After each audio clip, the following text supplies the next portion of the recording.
not waiting for it, like, excited, but, like, just the idea of it, right? Like, 2 big pay-per-views in front of people. It's exciting, isn't it? This was a very fun weekend, and it felt like we haven't had many fun weekends over the past 18 months. It's back, man. It's back. Business is back. Wrestling is back. The new boom period. Listen, it's never going to boom again. Because, you know, nothing, like, everybody's dorky now, right? Wrestling's not, it's just, there's no normal people that are going to come across this whole shit. Like, it is what it is, you know? But I will say, in terms of the kind of industry chatter, it's about as interesting a time as we've had in some you know, some years now, right? Is it fair to say? Yeah. I mean, it's been a while. It feels like it's living again. It feels like there's stuff going on, which is good.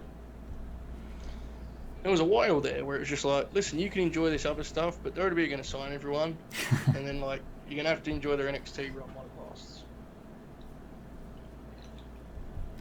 But now, NXT isn't good, so even that's fluid, you know? Things are changing, Jeremy. Good evening, JJ. And indeed, the wrestling was fun. We wait until it fills up a little bit. I'm going to need everyone's help today. I have no notes. Really? Because, yeah, it was a long weekend. Usually you take these notes, Joseph. I count on you to have these notes. I have some notes from Money in the Bank I made afterwards, just quick thoughts. Okay. Slammiversary I watched live, and I legit, like, at some point in that show, I wasn't sure I was going to make it. Like, I was just, like, I bought that pay-per-view just exclusively to have an excuse to eat, like, shit at 2 in the morning. It was just not good. It was not like a great night in my life. But nonetheless, you know, I enjoyed the show and all that good stuff. But as Jeremy knows, because I texted, like, I swung pretty violently on that show. At one point, I was like, it's the end. Just please quit. Hard to kill, please die. And then they saved it. They brought it back. So, there you go. Funk 3953. Are you going to Cleveland for SmackDown on Friday? If so, let me know, and I'll hit you with a V-trigger.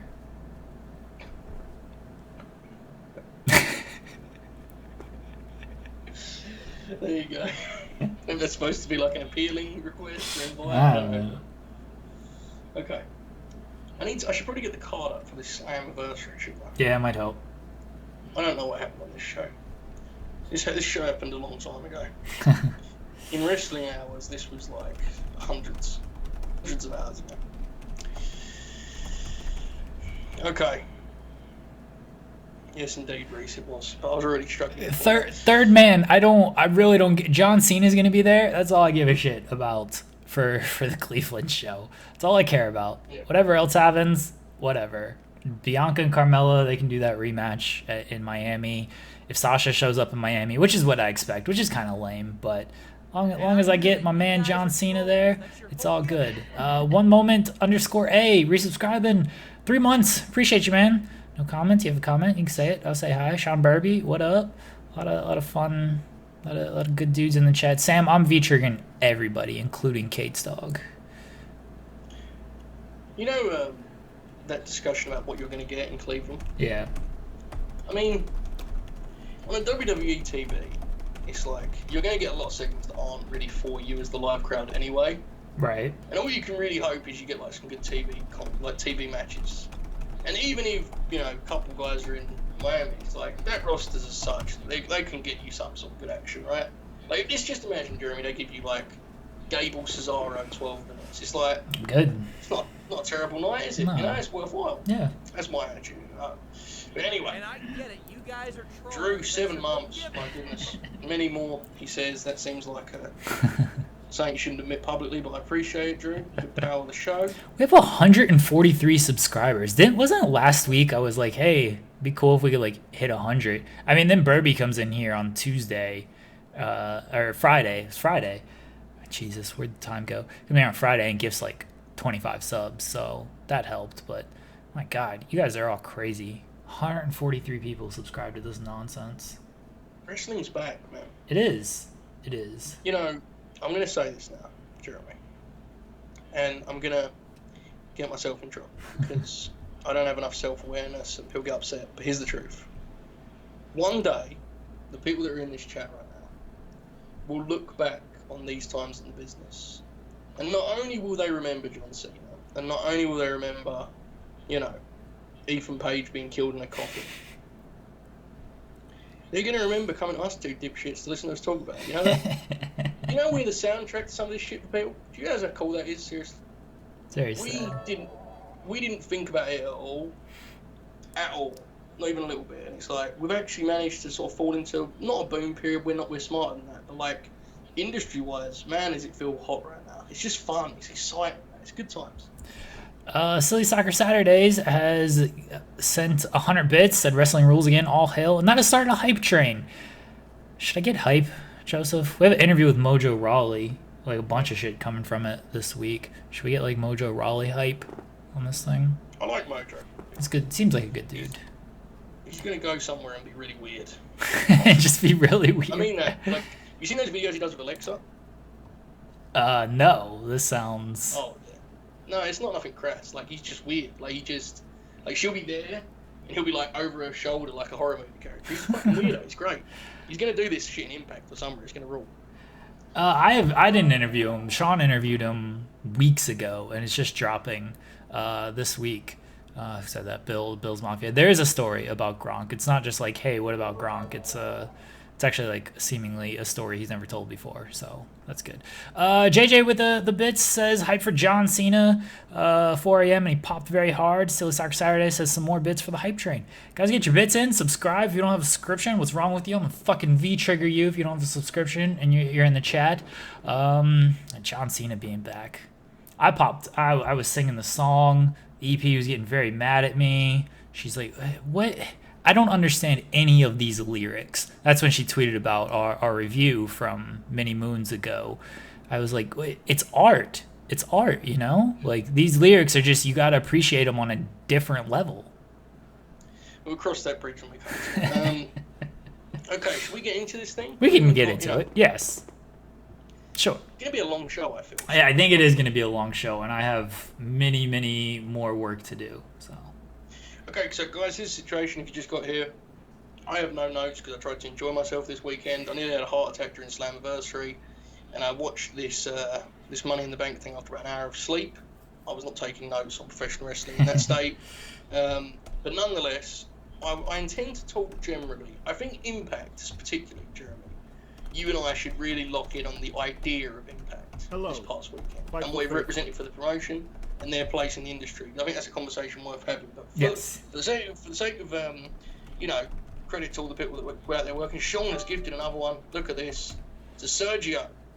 Thank the Sean Burby. He is the greatest. JJ with more bits for the V triggers. Everybody. Baseball is Best 2 is following. Did you create like another account? Baseball is Best? Or you just loves baseball so much. Yeah, that's what he says. Hey, it's Baseball is Best on another account. I didn't know Baseball is Best 2 is Baseball is Best on another account. I was. Thank you for clarifying that. Baseball is Best. Just another guy that loves baseball, wasn't it? That would actually been better. It's just like, hey guys, I love baseball, but Baseball is Best 1 was taken, so I had to use Baseball is Best 2. So, I'm going to paint set the scene a little bit, paint the picture for you guys. It's about 12:30 here in Britland, and I am suddenly, apparently interested in watching Slammiversary. At this point, I DM legitimately about 8 people. I'm like, can you get me this pay-per-view? Do you have codes? Can I steal this from you? Someone suggested I watch it illegally, which Jeremy knows. I'm not doing it. As Dana White once told me as a youth, that's fucking illegal. Okay, I'm not doing it. So I'm not doing it. So I asked everyone, I couldn't get it. I bought the thing. I rolled into this show. Sean Burby, 100 bits, God bless. He says, Bad Boy Joe White shows up at SummerSlam, we'll pop. Oh, well, WWE says, hold my beer. Listen, man, this is fun times. In one weekend, it's crazy. So Drew Nicholas gave 1,000 bits for John Cena. Said, can't wait for this him and Roman to face off. And yes, I was making sure I caught Drew's bits. 1,000 bits from Drew Nicholas. Great man, Drew. And Silly Soccer Saturdays gave 100 bits as well that I apparently missed. Where's it at? Oh, Slammiversary ruled. There you go. It's red hot, pal. People find out. I bought this show exclusively to watch the Fire and the Flavor, and I missed the whole match because I was purchasing the pay-per-view. Not actually true, but I was surprised on the pre-show. No one informed me of this until it was halfway through. I came in, I fired off my usual fire and flavour, actually good tweet. They lost the titles to Havoc and Rosemary, which is, well, it was a choice. This is just like, I guess, look, at the end of the day, you need to make teams, right? It's hard, isn't it? I understand the situation here. You're dealing with a division that's very, very thin. It appears that Rachel and Jordan are going to feud at some point. You need to do something. You make another team here. It is what it's fine. Match was fine. I like that team. And Rosemary's very good and Havoc was there. Jeremy, any thoughts on this pre-show, kickoff show bout? The buy-in? It's a shame that Fire and Flavor aren't going to last too much longer. Was that a scoop? I was supposed to know what that meant. I mean, yeah. It's not a scoop. I mean, it's out there. It's very telegraphed at this point, but they're not lasting much longer, Joseph. I have no idea what you're talking about. I swear. It's not a scoop. Okay. It is a spoiler. It's not a scoop. Okay. Yeah. Okay. Oh, God forbid they have two teams in this. Yeah. Olmex.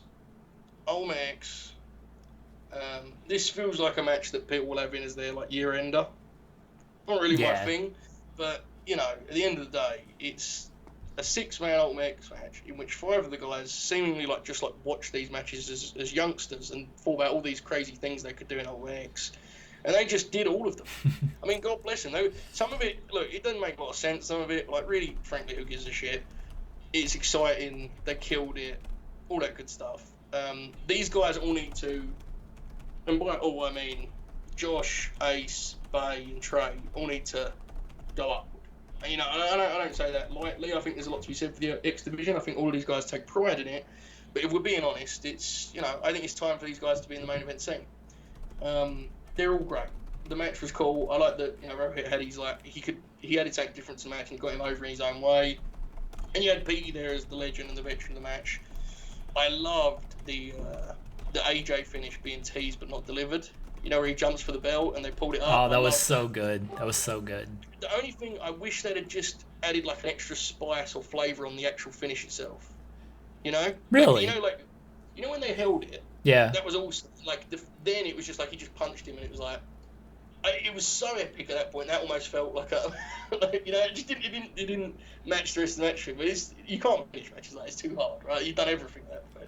Obviously, you had the spot with the submissions. Everyone had a submission, all that good stuff. So, I mean, it was great. The guys killed it. This isn't my sort of match, but it was an exciting start to the show for sure. It was very good. I'm glad Josh won too because feels like he's on the same there, right? Feels like he's on the right track.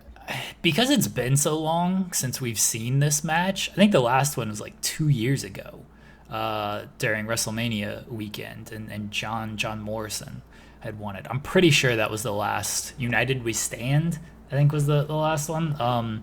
That was not to be confused with Stand and Deliver. I think that was the last Ultimate X match, and so it'd been a while, but it's tough to be innovative in these matches, right? Because there have been a lot of them. It's kind of like the ladder match. It's like, all right, what new stuff can you do? The submission tower was fantastic. That was definitely some innovative stuff. The Petey Williams Ultimate Destroyer, that was a pretty cool spot as well. Everybody worked hard. I like the finish. I like the AJ Styles callback. I thought that was great. I thought there was still a lot of drama on who was gonna take it between Alexander. By the way, they used the right 3 people for that, right? Austin, Alexander, and Bay. I think those were the 3 people everyone kind of thought could win or was going to win. So to position those 3 as these are quote unquote the final 3 who were coming after the title here. I thought that added a lot to the drama aspect of it. But I thought the finish was good with Alexander, and it just punched him, but kind of fit with what Josh Alexander's gonna do. Just fucking punch the guy in the face and he falls. I'm cool with it. It's so hard after you do all You're that. a hater, so Joseph. I am. Yeah. If anything, this show will show I'm a hater. Mixed tag. If you thought for a second that this Chelsea Green stuff was a mere swerve, you are wrong. It is Chelsea Green. She is a surprise, but Matt Striker informs us immediately that the doctor cleared her for this match because that's how surprises work. Which she wasn't. Matt was in. Listen, he was. Sometimes he's he tones down the match strikerisms, but like here, they were running wild, man. Now, here's what I'll say about this one, Jeremy Lambert. There are sometimes matches in the art of professional wrestling that they just do everything they need to do, they tick all the boxes, and they get the hell out of there. This was a hoot, let me tell you. Cardona and Chelsea Green getting the one up on Myers and Dashwood was just a really fun little match. It was, they got 6 minutes, it says here on the Wikipedia. You had the cup when she tried to dick shot him. Chelsea returned the favour, which excited D'Lo a lot. By the way, did you know that like D? Wait, you cut out there.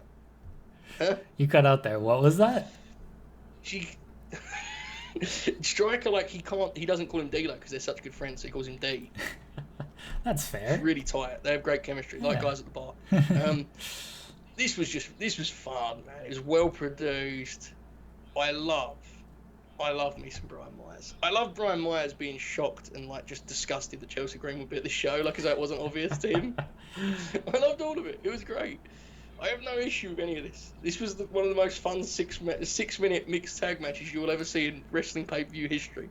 All in. Put it on the year-end ballot. Fuck it. I am Crackerjack Joseph. Ultimate X, not my thing. Mixed tag, a hoot. I stick to that too. That's 100% true. I would rewatch this mixed tag like often before getting bored of it. On my X, I can only tolerate it. It's just me. I'm weird. Don't worry. What do you think, Jeremy? It was fun. I mean, I knew it was going to be Chelsea. Wasn't expecting any type of swerve or anything. Sometimes, like, the best surprises are just, like, what you expect, right? Like, you didn't need to do anything outside the box here. Just go with Chelsea, tell the story of fiancés battling the ex-girlfriend and the ex-best friend and everything, and that's what they did. It was a lot of fun. We'll see. I think Chelsea is way more at home in Impact than she's going to be in ROH. I would agree. But I don't really know what RH is at this point because EC3 is like it's a weird promotion now, right? It's not as defined as it once was, unfortunately. Yeah. W Morrissey, Eddie Edwards. I have a rant of sorts on this one. Oh my god! Not because it's bad. I thought it was fine. I thought Eddie did a great job, and I think Morrissey's got something. This shit's got to stop. This looks like a star shit. Dude, what is this? What does that mean? There's no one channel flop. Like, there's no one that's going to come across Access TV and be like, holy shit, look at that guy. The only people watching this is us guys, and none of us give a shit about it. It just frustrates me. They're going to run Morrissey and Moose at some point, and the poster's just going to say, they look like stars. This is where the business is at. We just get so excited about this, even though the audience is, But he's fine. I need his stuff to have a bit more zip. I need him to go through the gears quicker. I need his in-betweens to be, like, just tighter. But he's definitely not, like, bad by any means. Like, he's sound. And Eddie Edwards did a great job bumping for him and selling and showing fire. It was a good match, man. I haven't got an issue with it. I guess here's my thing. I don't know what the end game is for W. Morrison in Impact, Because, like, you're booking him in a certain way. He's going to be on top of the card. He's already beat 2 world champs. So what, do you put the belt on W. Morrissey? What does that do for your Impact audience? This is my kind of concern. Is like, what if you make him the champ because you like the image and the packaging, the presentation? How much of your actual paying audience gives a shit about any of those things? That's my concern. That being said, he was fine. I like the match. I just worry about what the actual intention and plan is for this because I don't know, man. To me, it's kind of like a little bit tone deaf in my view, but that's just me. Jeremy, what did you think? Didn't watch this match. This was the one match kind of skipped out on. Look. You get my point, though. Yeah, it's yeah. A weird thing, isn't it? Yeah. He's a big dude. Like, cool.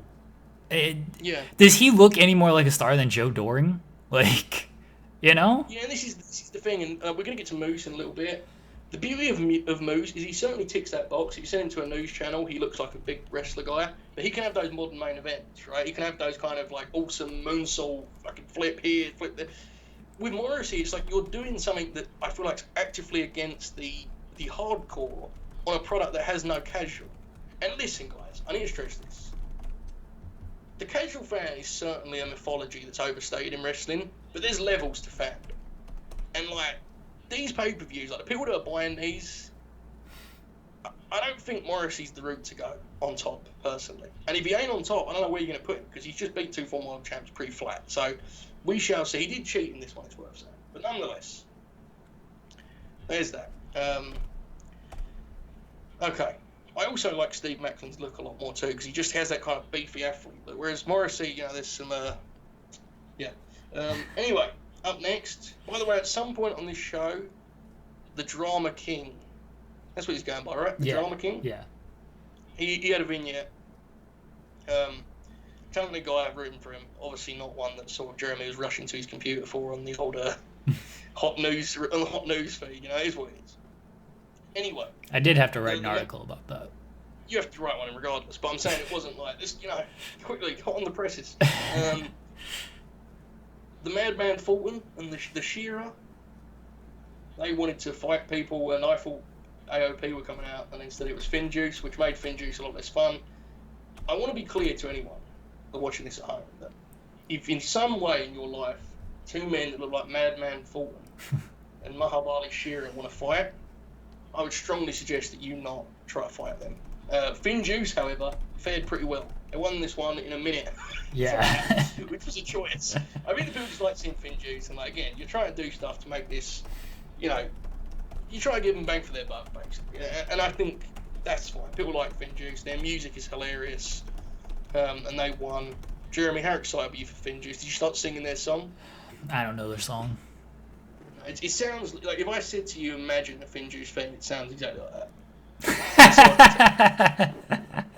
But the vocal sound, it's perfect. Finn and Gentleman. I popped for Mark of Misery's comment. Oh, no. To be honest with you, he could have gone many different ways there. Yeah. That was the least inside of all of them. It was still good. It was good. He also said, I want Impact to do well because they are the most likely promotion to book the Dream Tag match. Jeremy and SRS versus Bob and Joe. What's wrong with our audio, Jeremy? Our mate kid's very frustrated with the audio. I don't know. What'd I do wrong now? He just commented. It needs to normalize with Joe's. He has an accent. That's not my fault. Yeah. Maybe they'd be louder. Maybe. Loud enough? I can turn that up. I can turn mine down. I'm not sure, guys. Is it better now that you turned me up? I'm at a kid, he's being a dick. Okay. I'm going to continue now, guys. It's a bit quieter.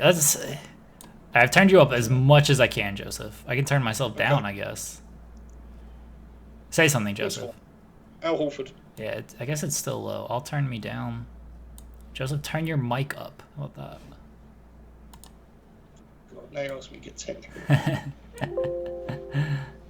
Hang on a second. Is this usually a thing that we run into? I feel like usually it's fine. Now Maddox just throwing us off here. I don't know. Okay. I'm going to be louder because my mic is like full. So, anyway. Okay, here we go. I'm going to move forward here with energy, guys. Lock in. Alright, Bill's Mafia says it's better, so we'll see. Is that better because I got louder, or is it better because you turned me up? I turned you up and I turned myself down. My God. Okay. The Chris Sabin and the Moose. I was surprised by the result of this one, Jeremy. Yeah, How about you? very much. This was shocking. Yeah. Right? I'm not sure about it. I kind of quietly hope the story they're trying to tell is like, Moose has got he can't get out of his own way, and it's time for him to be the leader he needs to be. Right. He needs these guys to kind of say to him, listen, you can beat any of us, but you can't. You keep getting in your own way. You keep slipping on banana peels. You need to step forward. You need to be the guy that takes the belt from Kenny. Sabin was really good in this. Moose was really great. Like, Moose is just... Listen, man. Moose, I get why Moose is, not like a guy that we're all rushing to be like, he's the greatest wrestler ever, but he's really good, right? Like, really good. And he was excellent in this. The result I'm going to let breathe. I want to see what happens. But it surprised me. I'll say that much. I thought the match was very, very good. It was probably, actually... Well, I thought this was the most objectively good match of the show up to this point, frankly. To be completely honest. Jeremy, did you enjoy this one? I thought it was a good match. Very surprised by the result, but like Saban is still super good, even at this age. I was kind of expecting I expected Moose to win and then a beatdown and then like an Alex Shelley return here. Like that's kind of what I was waiting for, and then we just got Saban like winning by roll up, which is like, I'm not against the Chris Sabin victory. I like Chris Sabin, but like, what are you doing with Moose right now if he's just not like beating Chris Sabin on your second biggest pay-per-view of the year? It must be a plan, right? I would hope so. They just signed him to a new deal. I would hope so. Did you see that, by the way? He denied signing a new deal. Okay. Oh dear. Okay, guys, listen. If you were clipping this show beforehand, stop now. It's about to get dark here, okay? Oh no. Up next, a fatal 4-way tag team match for the titles. I'm going to do this again. Please stop booking these matches. However, if you are going to book these matches, preferably fill them with like more than like 3 good wrestlers. Ideally, is what I would like you to do. This thing was not good. It was a mess. In fact, it was very bad. Yeah. Very, very bad. We get the surprise of No Way. Just No Way. Yeah, indeed. It's so good. Which is a guy I always liked, and I think he's a charismatic guy with a great look. Obviously, bell to bell, you know, bell to bell, we have some limitations. It is certainly a choice to just bring him in as No Way Jose, just about Jose, which is certainly the part of the name I would have dropped. He's like, you know, when he was working every week, he was not exactly in rhythm. Here, he looked like he hadn't seen a wrestling ring in 4 years. It was insane. It was a mess. Joe Doring's got juice still left in him. He's just like, he isn't what he was, and in this sort of match, you're not going to see anything he does well. Like, it's just a shame. Rhino is Rhino. Now, I don't know how good Rhino was when he was, like, supposed to be good. In 2021, not a whole lot. I like the team of Rich and Willie, who should have obviously just been in the title match. But nonetheless, the Good Brothers win, obviously, as they should. They got to sort this shit out, man. Because listen, you're paying Gallows and Anderson way too well for them to be like just another shitty team in your shit division. You know, like let them listen. People in the chat can be divided on this, and I completely get it, guys. If you don't think Gallows and Anderson are worth, 20-minute title matches against good teams like a Willie Mack and a Rich Swann, that's fine. You're entitled to your opinion. However, I believe they can do that, and if they can or can't is irrelevant. They're paying them a good enough money. That's where they should be. Let's get these tag titles where they need to be, considering Gallows and Anderson are like one of your biggest assets. Because let's not get it twisted, Jeremy Lambert. So just the general wrestling fan that watches AEW and WWE, they are legitimately like one of the only people on this show they recognise, you know? Yeah. And you may think Gallows, not you, Jeremy, like generally people may be like, oh, Gallows, but like, Gallows is fine. And I see them have a really strong tag-on match with Finn Juice on that special before the pay-per-view. I think at this point, like, you've got... This, to me, is really a big point of contention with Impact, where I think their creative is good, but it's just, like, way too cutesy. You need to figure out what your money is, man. Some shit just shouldn't be lumped in with the rest.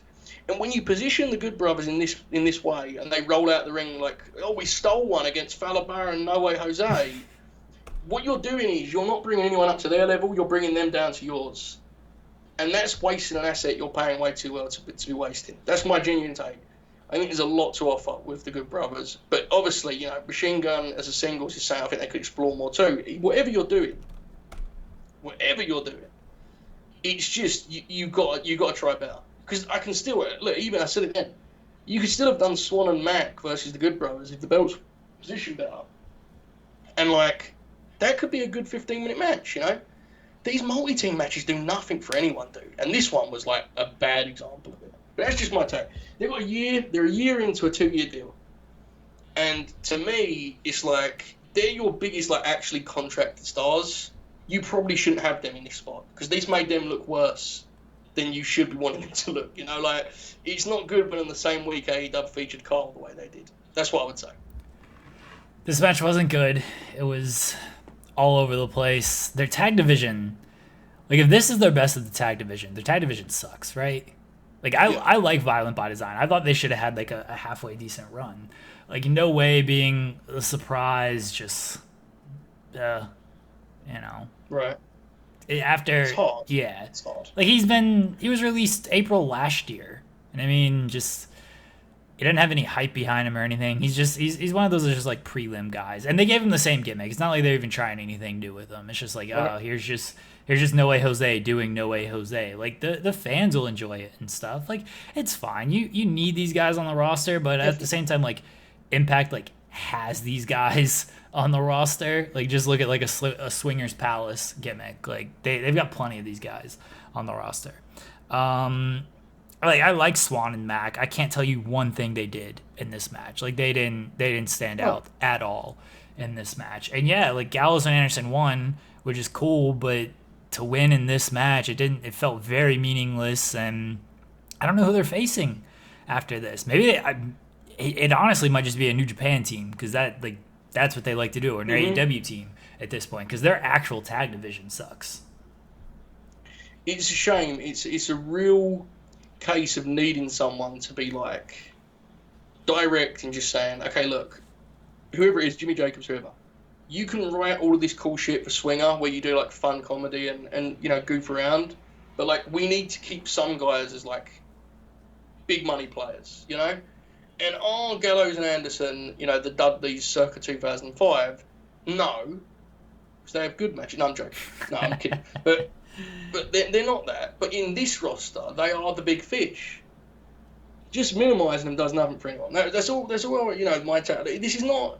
I'm not trying to be dramatic. They got the belts back on them, and that's what matters most. But, like, you've got to now take this opportunity. You've got a year left on their deal. I don't know what they intend to do when it's you know, when they move on. But, like, as much as I appreciate No Way Jose and the Drama King and all these guys, it's like, at the end of the day, they're just more guys for you to just, like, jam into these segments you do backstage. And frankly, they're not.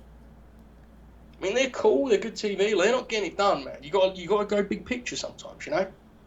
I don't think they're paying those guys a lot, by the way. The two guys they signed. So I'm not trying to disparage them. Like, God bless them, right? Get that money, whatever it is. At the same time, there is talent out there in this wrestling world, folks, that we are not aware of that can do shit. Just waiting and just circling around this free agent pool that, like, as you said, Jeremy, both guys were cut a year ago. I mean, it just doesn't feel like the answer to me. But there you go. Right, and it's not like they've been on the independent scene.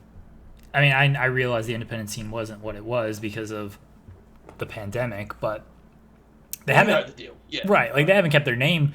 Like, Aiden English has been doing a podcast. That's what I know him from. I thought No Way Jose, he posted a vignette, like, after his release where he, like, cut his hair and wanted to be serious and all this shit, and then he's just back to, all right, let's just do No Way Jose. Yeah, I like Aiden English too. Again, I like his podcast. I look forward to. This is not a knock on him. Right, yeah, it's not a knock on either of these guys. It's just that. I think we like both of them. In fact, like, I agree with you.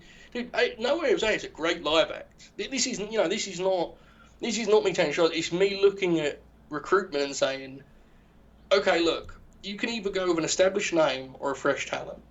If you're going to go with the established name, they better be moving your business a little bit, you know? And I'm sorry to be, you know, dismissive, but I don't think that Aiden and No Way are doing that. So it's interesting, and we'll see what they do. But at this point in the show, I texted Jeremy and I said, listen, I think this promotion has a lot to be proud of in the way it's rebuilt in recent years. However, its acquisitions are, in fact, Chelsea Green, who we like. Chelsea can be a player for them. No Way Jose and Aiden English, and it's like, that is not exactly the, the Slammiversary knockout punch you were hoping for. Is it fair to say? Right. Now, this is where it gets interesting, because this is where these promotional partnerships allow them to completely rewrite that perception over the next hour. First, we have Deonna Purrazzo.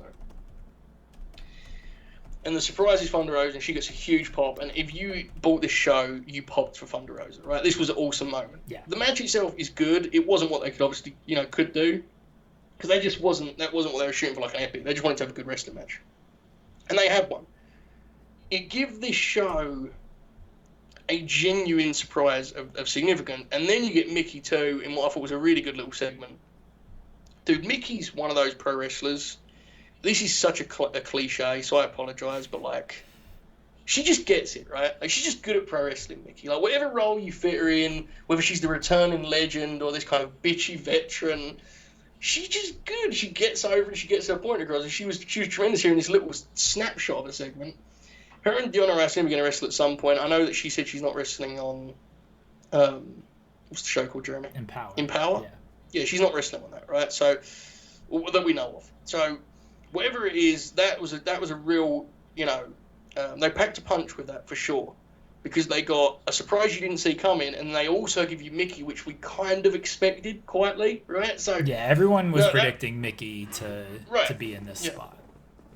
So that's a hit, and the NWA thing is like cool. It ain't something that you get super excited about, because what is the NWA at this point, right? I mean, outside of Thunder Rosa, like, what talent do you want from the NWA? Right. No, I agree. It's just difficult. I think an Aldis is more intriguing for them than he is AEW, though, right? Like, he is a different scenario. So maybe we'll see. Maybe you get I don't know what their tag teams are. Maybe they can help in that regard. Probably not. I mean, their champs are Aaron Stevens and Kratos. Yeah, I'm sorry to hear that. That was a hit. I was for all of that. It was about 15 minutes of the show, and I thought it was great, and it steadied the ship, and it got them on track for me, because I was kind of, my hope was dwindling, and then you get to the main event, and listen, we've done this a lot recently. I'm going to do it again. You got to do this. This Kenny Omega thing. You got to appreciate it. Indeed, Jeremy. Indeed. I mean, this was like an actual death match almost. I mean, not in the sense of content. Like, it wasn't like they had the light tubes and stuff. Like, in terms of the vibe, it was like truly violent and vicious and brutal in a way that I just thought it was going to be like stunts. And they did some stunts, they did some table stuff, but it never felt like I was watching guys just set shit up for the sake. It was like they were just beating each other up. It was bloody, it was gritty. Sami Callihan was great here, by the way. He was great. I ain't got nothing negative to say about what he did. I mean, this is Callahan's element. Exactly, and he did what he had to do, but it has to be said that everyone in the world left this going, good God, Kenny Omega. Holy shit, he just did that? Wow. That was a statement match, considering how little he really needs to give Impact. I feel like even the most cynical Impact viewer must have been like, fair play to Kenny. He didn't need to give him that much, right? He could have just done a Kenny Omega match. Right. Was it a little long? I'm seeing it coming in the chat, and I don't think anyone's, wrong for saying that. But, I've got to admit, I didn't have any issue with the length of this match. And let me tell you, Jeremy, when I saw how long was left of the show, I was terrified about this match. And I loved it. I had a great time watching this thing. Dom was great on commentary. Sammy was great. Kenny's on, to be quite frank, and I don't say this to be sort of, as a threat, I'm just being sincere. This is probably Kenny's, last stand in terms of his GOAT candidacy. She's probably, I feel, my genuine read on it is that after this, he's going to, really pull himself in a little bit and rein things in and tone it down, and just, he'll still be Kenny Omega, he'll still have great matches. I don't think he intends to ever do something as taxing as what he's doing in these months. Right. So, if you're an Omega fan, I would say appreciate it. If you're not, I would say be open-minded, because I do think we have to be honest here in saying that, there will come a time when people look back and in awe of this guy. He's pretty special, so I thought the match was great. Go ahead, Jimmy. The Omega stuff is, I mean, I understand the online fans who are just going to be like, oh, they formed their opinion on him a long time ago, and they're just not going to change it, no matter what he does. But, this is what he's kind of always done, right? He has no problem wrestling the style of another person.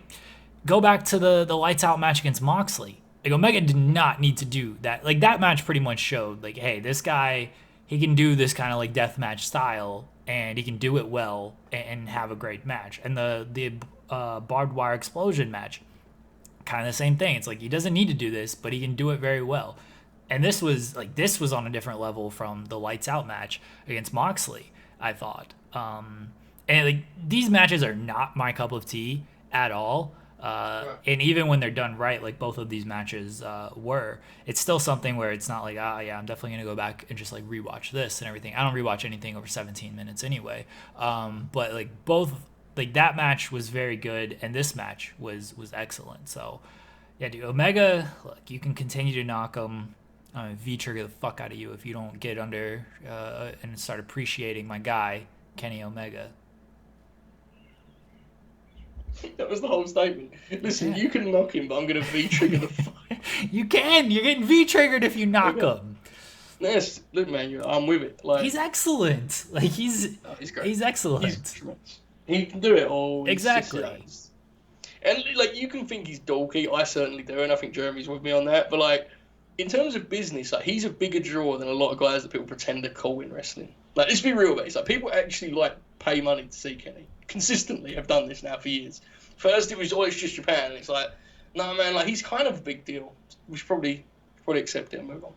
Anyway, post-match, it felt like something was up. I never saw this coming. I have to say, Jeremy, you know me, I'm out of the loop on some of this stuff, but this really did shock me. You get the Bullet Club music, you get the Jay White, who looked like money, right? He walked out, he was money. And for a minute, I thought we were going to get some GOD action and get a whole angle, but we got a tease of it. The finish of the pay-per-view was, it was just sort of D'Amore going, listen, we're still Impact Wrestling. Don't get too carried away here, because I don't know why you do that. Like, it gives such a weird vibe. At least have the announcers push you out of time. But either way, listen, you got Jay White, you got a really cool visual. If you can somehow run something resembling Jay White and Kenneth Omega, hey, God bless. You know, that's a triumph in my view. I think it's worth having a discussion about this whole thing, Jeremy. But first, what was your reaction to the Switchblade man? Dude, I was going to tweet, like right after Omega had won, that, maybe Kota Ibushi isn't really sick and he's about to appear here on Impact. But I didn't think I could fire off the tweet in time before whatever happened. And then, like, Jay White came out. So I was very surprised at that. They were setting up something. I didn't think they were going off the air with this Omega victory, and they didn't have anything else to go with. I figured they had something. But, like, you had texted me of, like, the free agent pool just ain't that much. Like, who could they have realistically gotten in the free agent pool that could have, like, made an appearance here? And I told you, like, don't worry, Dan Bryan's coming. And, you know, it wasn't Daniel Bryan, but, like, they just utilized their resources here with the partnerships. Yes. And they caught, like, Jay White's a big get, especially with the Bullet Club history and everything. Like, that's a big get for them. Absolutely, especially because he's so fresh to the US scene, right? Right.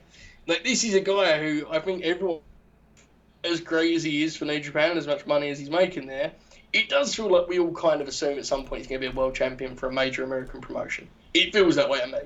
So he's even more interested. Look, I was interested in this show because I was like, what can they actually do here? Samoa Joe re-signed 6 weeks ago. You've got, you know, Bud Murph, we know they're interested via the David Meltzer, who immediately got a call from an EVP and said, we're also interested, Dave, please never say that again, which popped me. We know they're interested there, but we know that Bud, unless he was lying, couldn't work this show. So you were like, well, what's the big hits? Well, in truth, my fears were confirmed. There were no big hits. You just said it, Jeremy. It wasn't, there are no big free agents for them to get until August 31st when they'll try to get Murphy. We'll see, you know, all that good stuff. But, like, that's where the beauty of this current plan and approach comes in, because they didn't need the free agency, because they just, like, they're kind of like the host of the middle ground between two promotions now. Which, listen, is that where you want to be? No. Is that what lasts forever? No. Is it sustainable? Almost certainly not. However, it's something, though, right? And I kept seeing these takes on Saturday night, Jeremy, of, well, build your own stars. Listen, man, I hate to break it to you, that's really hard. When your television show does 100,000 views every week, and you're the 10th, you know, the 6th, 7th most important TV show a week, wrestling TV show a week, it's very, very hard to just build stars. That's not really how it works. And everyone, you know, can say that, but, like, Ring of Honor's trying their best out there. It ain't easy. You can't just do it because you want to.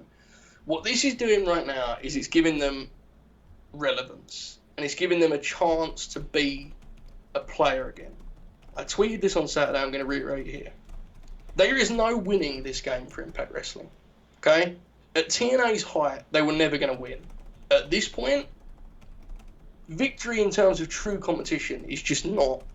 It's not in the cards for them. Okay? They're deep in the game, and they're too deep in a hole to ever get that high. However, there is an alternate, universe here where they're just still, battling away, and they're doing Eddie Edwards on top versus, W. Morrissey, and maybe the audience that watches Impact would enjoy it, and if so, God bless. I hope everyone, watches what they want to watch. But at the end of the day, that would be doing the same amount of traction as what Ring of Honor did the other week, which, as Jeremy said, no one talked about on his timeline. Well, let me tell you something. When this show finished, everyone was talking about it. People that didn't watch the show were like, wait, Jay White? What the fuck? Listen, it isn't perfect. Do you want to make your own guy eventually? Hell yeah, you want to make a few of them. But let's not be naive here. This is where they're at in the industry. And man, are they adjusting well. This is impressive stuff, Jeremy. They're playing this game very well, and they're back in the game, in my view, purely on the back of these promotional partnerships. It's a wild time, Jeremy, right? The fact that, again, they didn't have any top free agent out there, so they instead just utilized these partnerships. There was something surreal about seeing never open weight New Japan champion Jay White, Impact AEW champion Kenny Omega in an Impact ring, right? It's a New Japan AEW match that could potentially, and it seems like it will be, take place in Impact, which is kind of crazy. And I messaged you. Billy's going straight up the middle with this shit. That's his design. Go straight up the middle. Impact, like you said, it's we can't really make we can't make a dent with the guys we kind of currently have right now. They're just the talent isn't out there, the names aren't out there. It just doesn't seem like it's gonna happen. And so instead, it's okay, well, what can we do with these promotions to bring eyeballs? And the joke that people were mad at you, oh, what's Impact getting out of this? It's dude, they're about to do a Kenny Omega Jay White match probably on one of their pay-per-views. That seems like a pretty big deal for them, and they're getting visibility on the rest of their product. Now then we can have a discussion of, is what the rest of the product presenting good, and sometimes it can be hit or miss, I think, but they're still drawing attention with by utilizing AEW and New Japan. It seems like at Bound for Glory they're going to bring in AAA, CMLL, ROH, so it seems like they have even more coming here. That's fine. AEW, they're doing their own thing. They have a big enough talent pool to where they don't need these Impact guys. Impact is in that little just mid position there where they're not small enough to be ROH to where they're doing nothing, but they're obviously not big enough to be AEW or WWE. So just going to pull from all these different companies and kind of be the center of things, which I think is smart on their part, right? Oh, it's absolutely smart. I think the end of Kenny's reign is still a big one to circle in the timeline, right? If it's a Josh Alexander, I think you have a shot. If it's Chris Bayes and Ace Austin, I think you have a shot. I think, as much as I like Moose as a talent, I do think it would kind of be a vibe of, oh, that feels familiar. And I know that's not fair because he hasn't actually won their world title, right? But because he's been a top guy there for years, it doesn't really feel like a fresh move, does it, if we're being honest? Now, the big kind of X factor, to me, is this you never want to be desperate for a talent, but it really feels like if Impact got Buddy Murphy, they'd be in a much better position to me in terms of vibe. Yeah. Because then it would almost be listen, you can say what you want about us, we just got a big signing. Because we know the deal. Look, is it a big personality or a big star? No, but multiple promotions are interested. So if they can pull off that, it's almost okay, not only are we the centre to these other promotions and the guys that they're going to let us borrow, we also have, we just made a big signing, right? We got a coup. If that doesn't happen, which I think instinctually you and I both kind of doubt it happens, but we'll see. It does get to a point where you do worry about the sustainability of this, because at the end of the day, these partnerships can go like that. So you'll be careful. But if they could get that, I think that'd be a big deal, especially after Joe just went back to WWE. Because I know a lot of Impact fans really hoped Joe would come back, and clearly that was not the case. 2020 they got the Good Brothers, and we know that was basically because the landscape was changing and AEW wasn't signing, I don't think, at that particular time. They're guys of that caliber, and especially because they burnt them before. If they could get a guy here in 2021 that the other promotion wants, that'd be a big dub for them, I feel. If not, it's not a problem, it's not a big deal, but it is, you're going to have to make one of those guys I just mentioned, right? Is it fair to say, Jeremy? It feels like maybe they're not going Moose at this point, right? Because, like, why are you going to have him beat Saban? I guess you can always heat him up again, but, like, why would you have him lose to Saban if that's your end game? That just seems like a weird call. Yeah, Alexander and Bay feel like the best shots, but they've really gotta elevate those guys, because like they're X Division guys right now, and we've obviously seen throughout time they've elevated X Division guys into that main event slots. Everyone's saying option C with Alexander, and like I get that, and I think that's probably like that makes the most sense. And, like, they've done a really good job with Alexander since Ethan Page left. I could certainly see it being Alexander. I think you got to go with him or Bay if you don't get like a Buddy Murphy, or I don't know what Braun Strowman's thing. I think we both think he's just going back to WWE. But if they can get him, that's obviously a big win for them too. I just want to look at what we got here.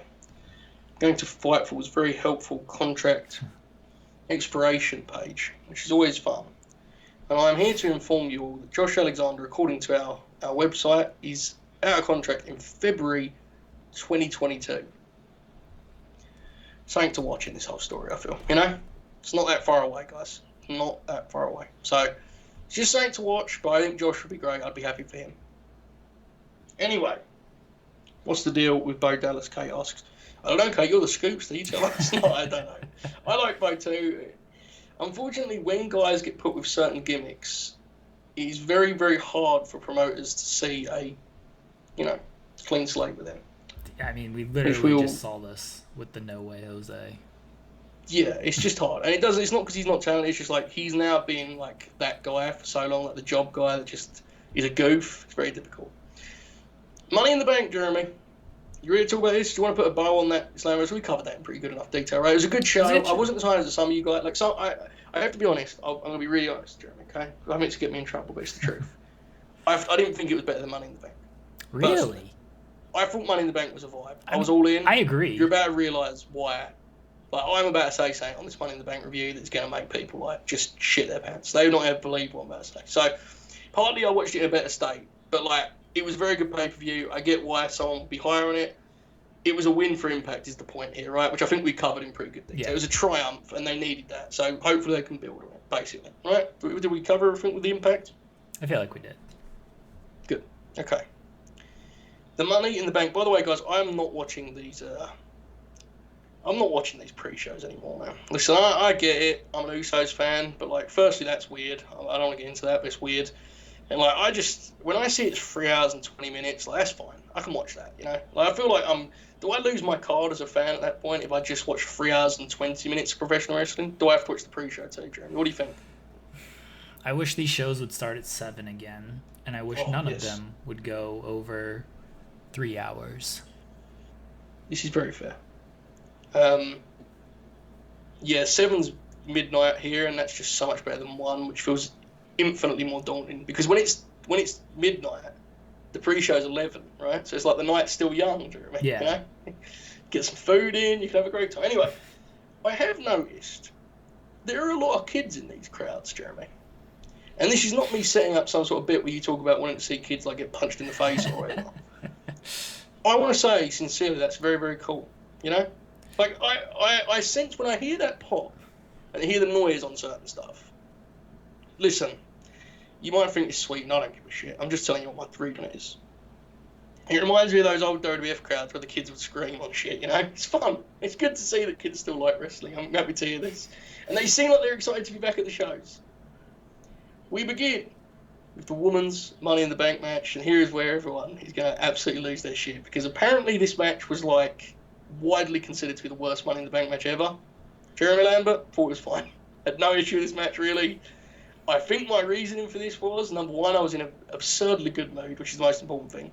2 is, I was smart enough to look at the lineup and be like, oh, that is going to be just dog shit.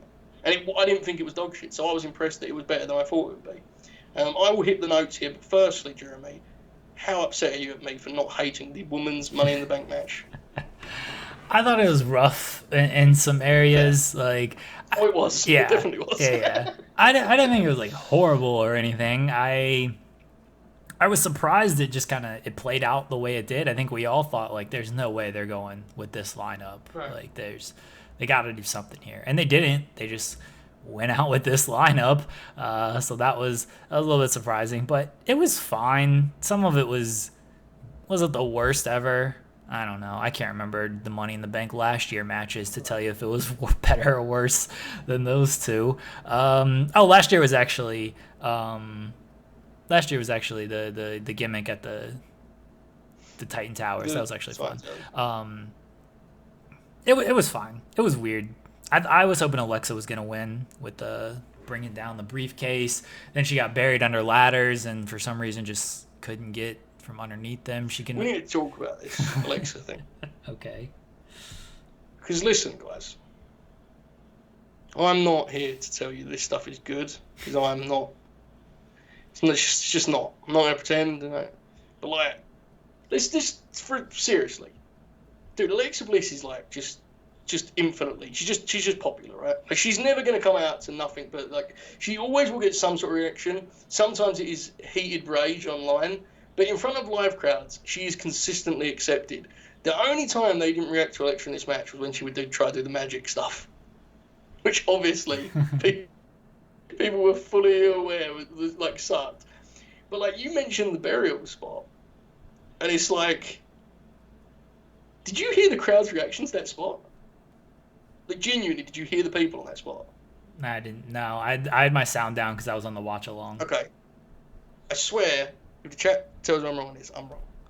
When they buried the Alexa Bliss under ladders, the people were angry. They booed angrily. Not just like, they were like, this is bullshit.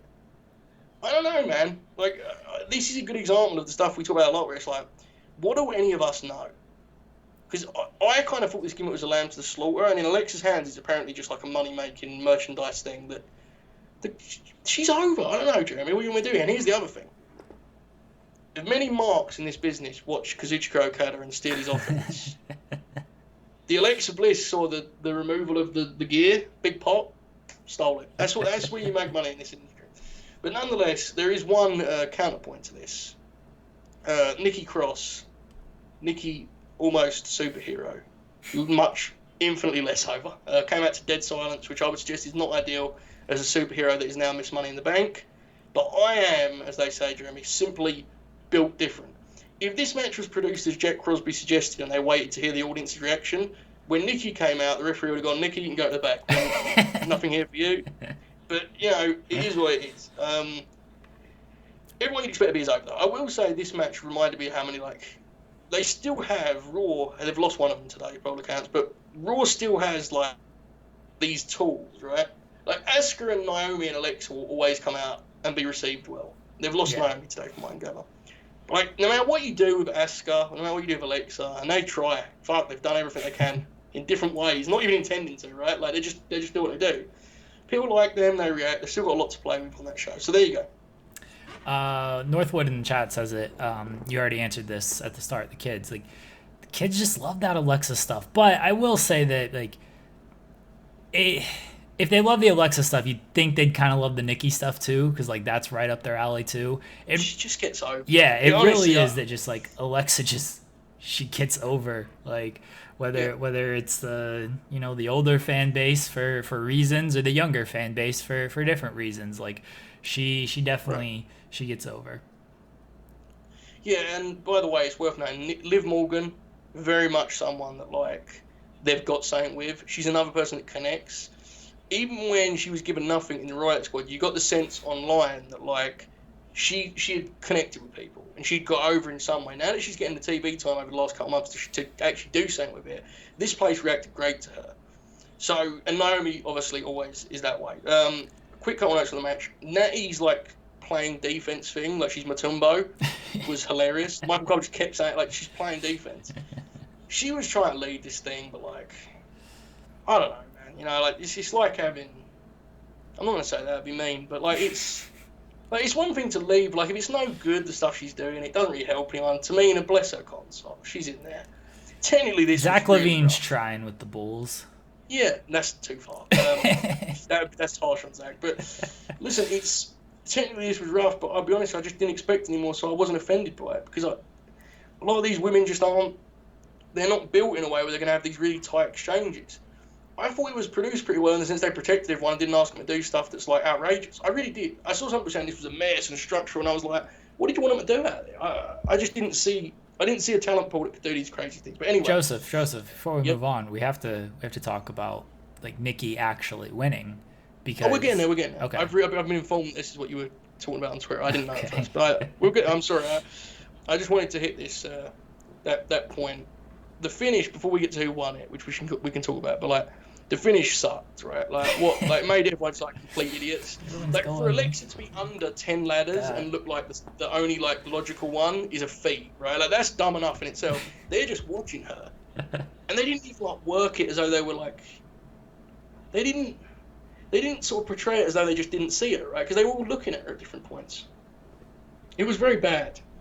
Listen, Jeremy, I want to congratulate you on this. Thank you. Apparently, you predicted Nikki almost superhero to win. But like, this is a disaster waiting to happen. Unless it's just a plot device, which it could be. Like, bless Nikki, man. This shit's just not going to go over. Like, that's not true. It could get over, not to a main event title scene level, which is what these women's titles are supposed to be. That's my take on it. That's my read on it. This crowd kind of reinforced that for me because I said at the start of the show, I thought there was a lot of kids there. They were dead silent for this. Like, they just didn't care. She got a decent reaction on the finish, and I think like it should be stressed that I'm happy for Nikki and it's well deserved. She's great. It's just such a brutal gimmick, man. And I'm not blaming WWE. I know she pitched it. I get it. I'm just saying it's brutal. Anyway, go ahead. I mean, I wanted my props on saying Nikki was going to win. Everyone laughed at me. They said, no, they can't do Nikki. It's not a gimmick that works. You know, what does she need it for? How can they make that work? How can it elevate her? Doesn't make any sense. You got to think like WWE, and all WWE sees is, hey, we can like do something cool with this briefcase and, you know, put like a little superhero mask on it and turn it into a backpack or a lunchbox or whatever. Like, this is what they do. And that's why I thought Nikki kind of potentially had this victory. And no one else like stood out the win either. Like, that's the other thing, right? Is like, if there was another standout winner, like, all right, yeah, Nikki doesn't make sense, but it's like no one really stood out to potentially win this match. So I just thought, all right, what in WWE's mind can they just do for marketing purposes? And for that, it was Nikki, and that's why I picked her to win. And I was proven correct. I apologize for that happening. We'll see what happens with it. I don't have much. There's ain't outside of marketing. There just ain't much. Yeah, the Northwood says the briefcase will have like a cape or some shit tonight. It's rough. What do you like? Here's the thing with that gimmick is, what do you like? Do you send her out to cut promos? Feels like crowds are going to eviscerate her in that scenario. Yeah, I don't know. Dude, them backstage skits are like. I think that's really all you can do is like just backstage skits. She runs into Molly Holly, she runs into Hurricane, and like that's fine. That's kind of like the stuff you can do. But like, how long is she keeping this thing? Because it is like usually we're used to these quick cash-ins and stuff, but she does have up to a year. So like, It ain't like they got to get it off of her quick or anything. It feels very Otis-like though, doesn't it? To where in 3 months they realize, we put it on 2 baby faces.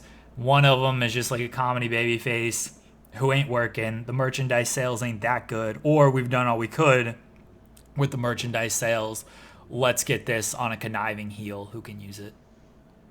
So who would that... This is the problem with this roster is I don't know who's a heel and who's a baby face. Because, like, I was trying to map out... Like, we all assume... I mean, the wrestling world collectively assumes that Becky is working Charlotte at SummerSlam.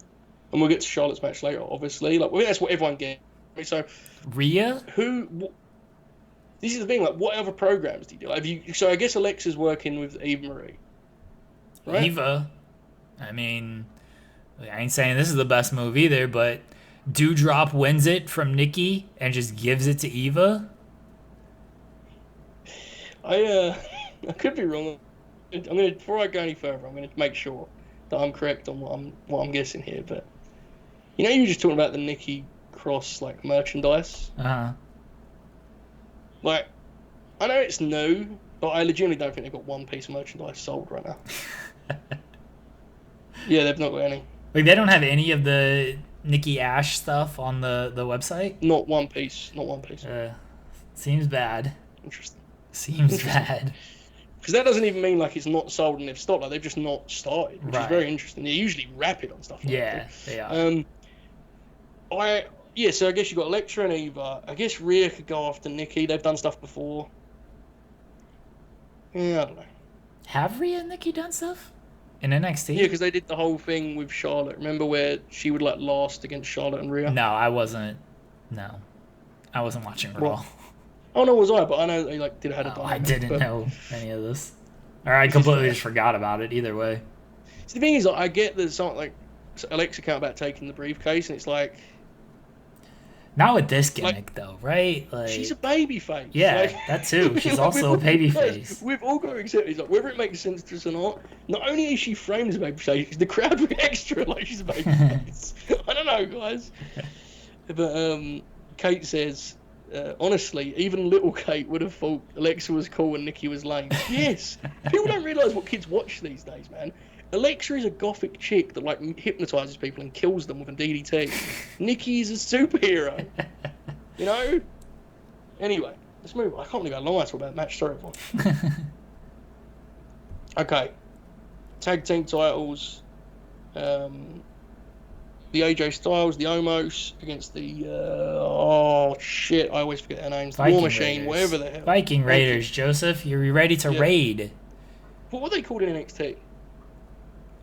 Just War Machine. I don't remember. Weird. I can't think the if they War changed Raiders? their- Were they with the War Raiders in NXT? Yeah, there you go. War Raiders. Yeah. I had it. And they came out as the Viking Express, right? And then Yeah, they're the Viking Express for a week. Now look, this all be transparent with each other here. We've got 63 people in the chat, plus us two, Drew, and that's 65 professional wrestling fans. I think we all like Omos, right? Yeah. We all like us some Omos. He looks cool, throwback vibe, real big guy. You're about to bury the Omos? In my life, I've seldom seen professional wrestlers sell in the way that Omos did here. And I do not mean that complimentary. He is a rookie. I will not get carried away because, unfortunately, WWE is yet to get a sort of performance center style developmental system. So I can't criticise him in that regard. He was doing this sell, Jeremy. The only thing I can compare it to is when the Giant used to sell punches in WCW. Yes. But he was also doing this sort of dance with his hands. So he would do this thing, and it's obviously what makes it work is what makes it worse, which is that he's in there, he's tag partner, he's legitimately one of the best one of ever. the greatest professionals ever. Who, on this night, inexplicably was like, I'm going to just be great tonight. Like, I'm going to just go out there and be AJ Styles. And here's the thing about that. AJ never phones it in, he's wonderful, but he was particularly like inspired here. It felt like he wanted to have a good show. And I liked the match, okay?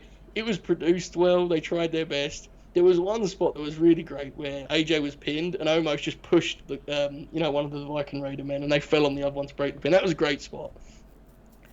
I have to say, though, we're just talking about Alexa Bliss and how she just gets over.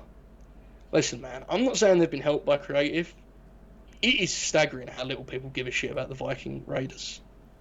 Like, people do not give a damn, right, Jeremy? It's a bummer. They're such a good team, but no one cares. How long have they been up now? 2 years?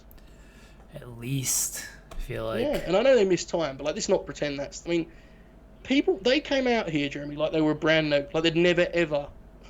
they'd never been seen on WWE TV, and they're champs. They've been champs before.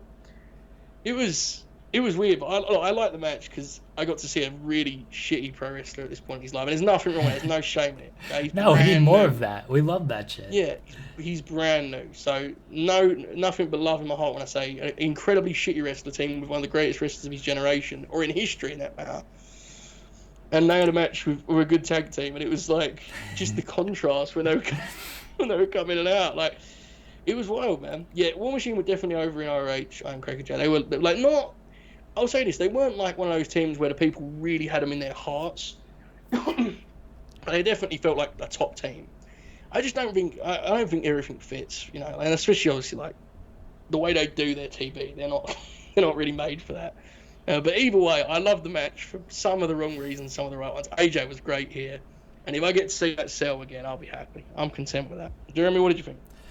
AJ, like he like turned back the clock on this one, right? Like sometimes it feels like, oh man, don't know if he has it, but this one, like he was like, yeah, I'm coming out here to work. Fans are back and everything. He was ready to work. He's great. Viking Raiders are good. I love Omos because he actually is like kind of bad, and in a world where everybody's like super polished and they look good on television and stuff, like we love that shit, right? Like we're like, yeah, give us the guy who just like is just kind of clunky and whatnot, and Omos certainly is, so he rules. Listen, I mean this with love in my heart, man. Like that selling, like if a celebrity did that, it would be like it would be like, wow, he was that bad at it. Like, and again, we love the Omos. He may be a money player one day. His look is amazing. He has this general charisma. Just got a long way to go. Kevin Nash, the highest drawing WWF champion of all time, sees money in him. I just watched that. I mean, Kevin, he says the truth like 30 to 40% of the time, and I never care. I'm like, go, Kev. Just crazy. Speaking of money, Bob Lashley. Remember that whole thing? He looks like money. Remember Leo Rush, and he used to talk about his asshole. Of course. Anyway, good. Okay. The Bob, the Kofi. This was interesting. A conversation worth having for sure about what this was trying to achieve, considering who we assume it is for, which is very funny. But nonetheless, the story they were telling, this was the match to do, right? The whole point of this was Bob's got his edge back, and Bob just kicked the ever-loving shit out of Kofi in almost uncomfortable fashion. His offense looked as good as I've ever seen Bob's offense look, and I love Bob, but like sometimes it's not quite as sort of quick snap as you'd like it be. Here it was. He was fraying him around. He didn't even fall over when he did the post spot. It ruled. It was blunt. You know, the crowd was devastated though, and that's where you get into the point of like, okay, that's not a problem. The crowd wanted Kofi to have like more of the match. Yeah. Okay, fine. Well, why did we not give him more of the match? Well, we wanted to make sure Bob looked like a killer again. Okay, I'm with that. Why do we need to make Bob look like a killer again? Well, he's wrestling Bill Goldberg, and that's where you know, that's where you can have a conversation. We can't review it through that lens though, because Bill Goldberg angle hasn't even been shot yet. You know, like so we can look back at that maybe another time, but like for now, they had a clear goal in mind and they killed it. Right, like Kofi was great. It's just bumping, selling babyface. People care about him, and Bob just kicked the shit out of him. Like I honestly can't criticize it. Now again, do I think it's smart when to me you could have easily had Bob almost lose here, and then before the Goldberg match eat a spear and be like, we need to stop this shit. I'm not losing to that old dog. If Bill Goldberg wins that match, I'm not gonna do a Jack Crosby like I'm gonna like not sleep or whatever. Bless Jack. But like it will be like you can come back to this and be like, what was the point? You know? So we'll see if that's the case. Bob rules. Kofi was great here. He's a great babyface. I liked the match. For what I saw of the build was good. No complaints from me, Jeremy. What about you? I like the match in this vacuum. I'm with you of if they do all of this just to have Big Bill go over Lashley, it's like what are we doing? It's the same. It's a callback to Brock beating Kofi, right? We had this long Kofi run. We had Brock beat him in 3 seconds just to do Brock and Cain Velasquez. Like that was the end game here. Let's do Brock and Cain Velasquez. And I mean, that didn't work too well. Mm-hmm. And if you're gonna put the title on Goldberg, look, if you're doing all this to like build, like really build Lashley, to Lashley's killing Kofi, Brock coming in would be great. Lashley comes in, or Goldberg comes in, Lashley kills him too. He beats him in 30 seconds too. And then you do an cash in of like, you beat my guy. I still think the way to go is, E comes out tonight and just, You say, you beat the shit out of my best friend. I'm cashing in. Let's do this. Of course. Yeah, of course that's the way to go. But, I mean, they ain't doing that. Big E's got to face Apollo for the 800th time on Friday Night SmackDown, by the way, for those who have not seen that.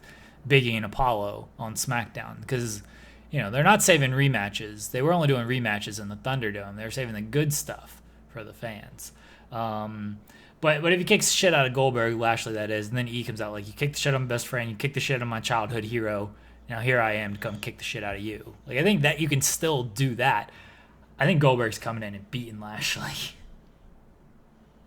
Yeah, and he will. If he does, then there'll be a conversation where people explain it's all good and who cares, Jim? We'll all be dead soon anyway. Look, let's move on. I don't want to get mad about Bill Goldberg on Twitch. Fuck that. I now live in fear of being one of those guys that's clipped up getting mad about stuff that means nothing, Bless them. That's fair. I just don't want to do this. You see the guy that has to work with Bubba Ray Dudley, bless him? Oh, LaGreca? He seems like a really cool guy. Just like he sometimes just shows up my timeline and everyone's like, look at this guy, he's just screaming at his microphone. I don't want to do it. I have no interest in that. If Bob loses a match to Bill Goldberg, my reaction will genuinely be, that's dumb, and I'll just move on with my life. And I'm happy with that. It's positive. Charlotte Flair, Rhea Ripley. This was a fascinating match. I can't see what you're doing because you're doing it to the other camera. Hashtag bow down, Joseph. Okay, cool. This was a really interesting match because there's a lot of if you just looked at it, just seriously, I'm Cracker Jet said, Goldberg versus Lashley are all going to die soon anyways. Mixed tag match, I hope. Indeed. There's a lot in this match that makes no sense and was weird and was just so puzzling after months of not knowing who the babyface and heel is. But anyone that tells you it wasn't exciting is lying.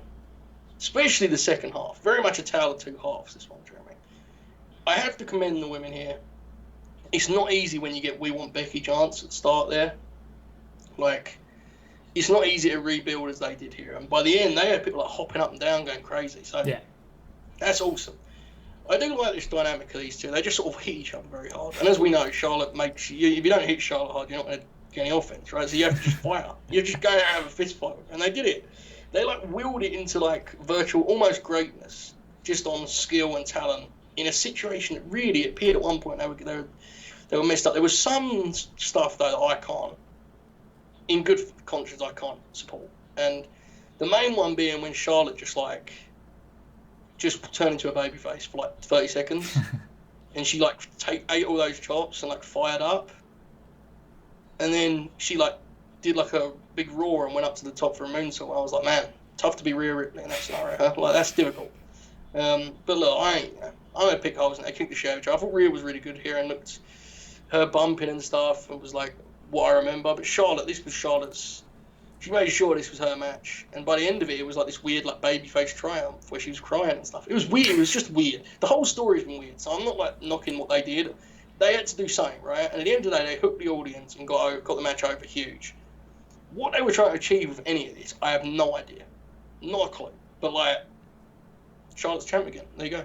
Very good match. I liked it. What about you, Jeremy? Joseph, did you know, for all the people that are mad that Charlotte Flair is the Raw Women's Champion again, she hasn't held the Raw Women's title since 2017? I didn't know that. How many times did she win the other belts in that time, Jeremy? She held the SmackDown Women's title 4 times, the NXT title 1 time, and the WWE Women's Tag Team titles 1 time during that reign. But that doesn't matter because she has not held the Raw Women's title since 2017. But people don't like to look at the facts of that, Joseph. I'm not in it. Listen, I'm not. Here's what I'll say about Charlotte. I have my opinions. I've shared them on this show before. But she gets a lot of awful shit. I'm sure in her socials. So say what you got to say, man. I know that people don't like it and they can pick holes in what she says, and I've done it myself. But let's get it right here. I mean, if one dipshit calls me an asshole on Twitter, it can ruin my day. I mean, imagine what Charlotte Flair's mentions look like. I I get it. It's not her fault, right? I mean, some of it might be, but it doesn't. It appears she's getting pushed regardless. I mean, So, it's kind of her fault when she says stuff like this. Maybe just don't say. I know, but like what I'm saying is, like, I get that she can't be like logical about it. Because like, look, this be really serious, mate. I mean, it makes no sense what she's saying. Like, none of us give a shit what colour the belt is. She's held the belt multiple times since then. Like, it's just dumb.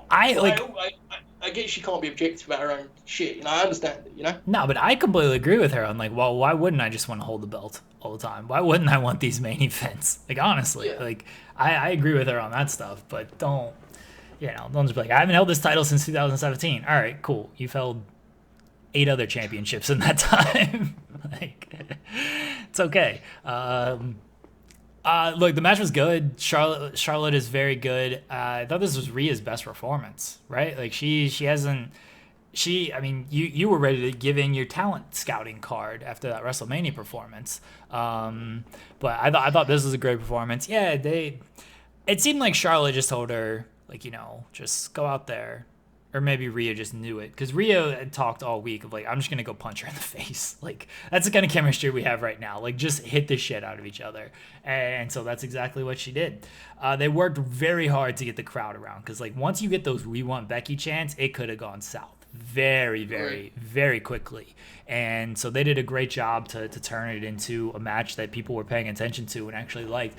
The dynamics were weird, but the dynamics were weird the entire feud. Exactly. So like, it's tough to be like, oh yeah, well, they screwed up the babyface heel in here. I don't know who the babyface and the heel was leading up to this thing. Like, sometimes I wanted to cheer for Rhea, sometimes I wanted to cheer for Charlotte. That's a lie. I didn't actually pay attention to any of this. Didn't care who to cheer for. But the match was good. Good on them. Becky Lynch is coming back tonight. Where do you program Rhea after this? Just take the title off of Nikki and make her a heel. I mean, I guess she is a heel. I don't know. You know, you could do that Alexa feud she was talking about. You could do it, I think. Yeah. I've seen the last month. I've seen enough of Alexa as being like a normal wrestler that if you just like take away the hypnosis, you could have Rhea as a heel in that dynamic. You know, I think you could do that. I don't know, like, because I get you saying, Amra, like the Shayna Baszler stuff, but like, it does feel like they've taken a somewhat of a turn. Like, Alexa kind of just feels like a normal wrestler now, right? I mean, she let the Lily thing go, and it seemed like that was most of the powers, right? Like, yeah, she's just basically like goth Alexa now. I mean, she does the mind control. That spot was Zelina on the ladder. We didn't mention it, but that popped the shit out of me. Where she's like, "Oh, climb down," and Zelina's climbing down, and then Alexa races. Yeah, and that's the thing is, because of the way the people reacted to that will be the stuff they cut first. Right.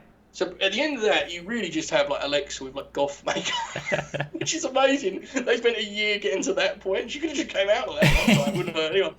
But like, I think, but in ring, if you want Rhea to be a heel, which is what I think we both feel is the play here, right? Like, just a nasty, like, what did I even do to get this sort of shit from you guys heel? Yeah. That's what you want, right? Not a you people promo necessarily, but a you people promo. I think like 5 foot Alexa is like a pretty good fit for that, because as we said, people like Alexa and she can be, you know, mean and aggressive and all that good stuff. So I think that can work, but we shall see. I hope Rhea lands on her feet. She's a wonderful talent. Big fan. She needs to smile more. Yeah, I saw that. It was funny. There was one on her title introduction. She's doing like a mean face, and then she just goes, and this popped me so much. Money in the Bank, Jeremy. No, they're not doing a triple threat, Kate. It's just Becky and Charlotte at SummerSlam. Fresh. Yeah. Okay, here's the deal, Jeremy. Remember earlier I was like, man, people like Alexa. Who could have saw that coming? People liking John Morrison was enough to make me like. I was like, do I know what this is? Like, has this become a different art form altogether? They were chanting Johnny Drip Drip. When the hell did this happen? Did I miss an episode? I mean, I missed a lot of episodes, but did I miss something important? Yeah, he's got the drip stick. He's like a rapper now. He got over, man. His drip like embezzled, or what's it, embezzled? Bedazzled in his hair. He's worked hard since he came back. I just didn't think people would give a shit, you know? But God bless him. I didn't understand why him and Seth were friends. What happened? They're different brands, right? They both got the drip. They got the drip connection. You think I'm lying? Like this is legitimately. That's actually it, isn't it? Yeah. Oh, I'm sorry. I'm terribly sorry.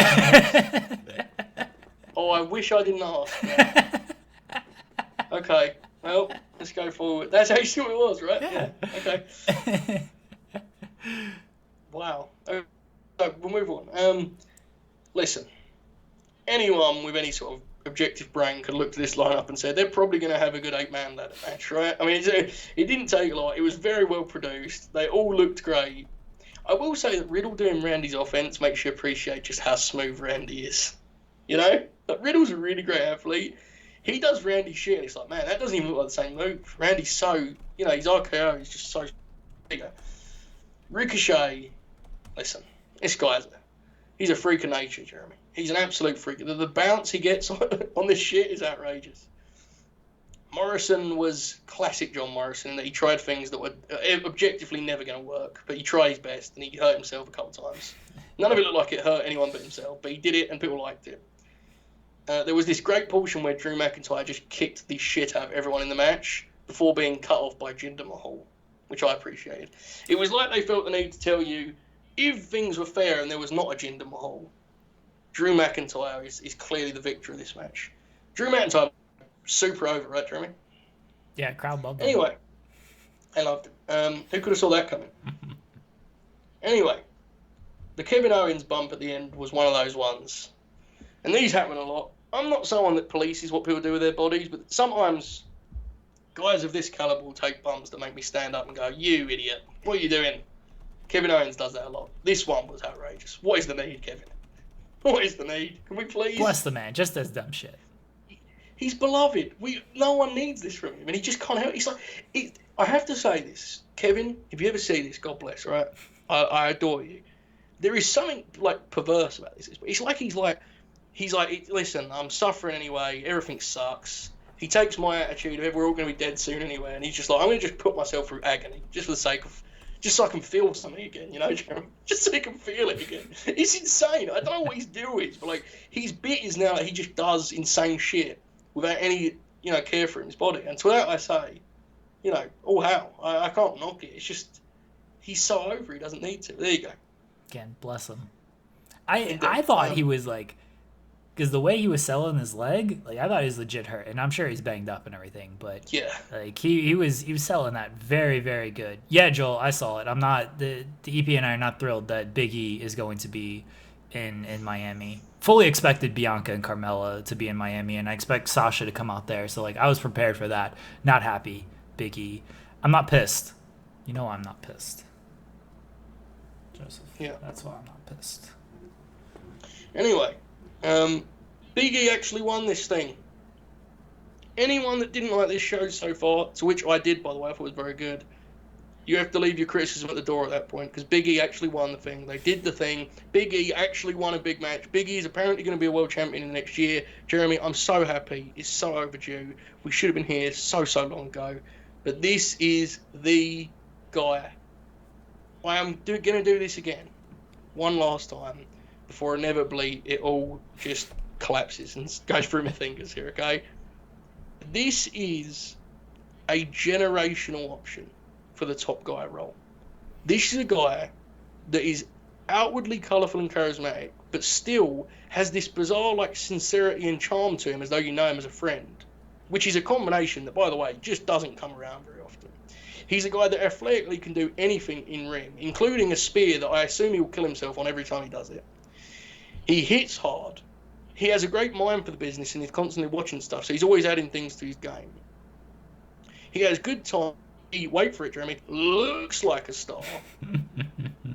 He is the kind of top guy you wait around for and hope and pray for.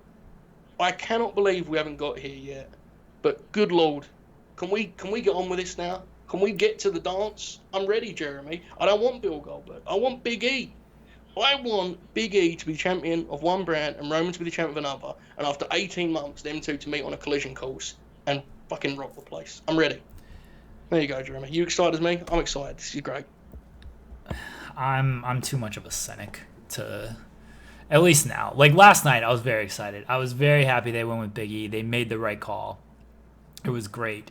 The day after, I'm just like, man, he's gonna like lose to Apollo on Friday when what's his name interferes and shit, and they're just gonna like feud for another 5 months, like that.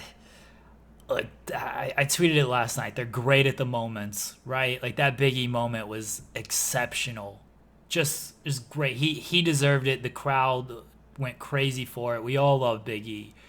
Just don't beat this man to death before he cashes in. Like, continue to let him roll. Like, continue to just have him beat up people and make that cash in mean something. And don't even do like a cowardly cash in with this man, because he doesn't need that either. Like, just have him look this dude dead in the eye and be like, I'm cashing in on you and I'm gonna beat you.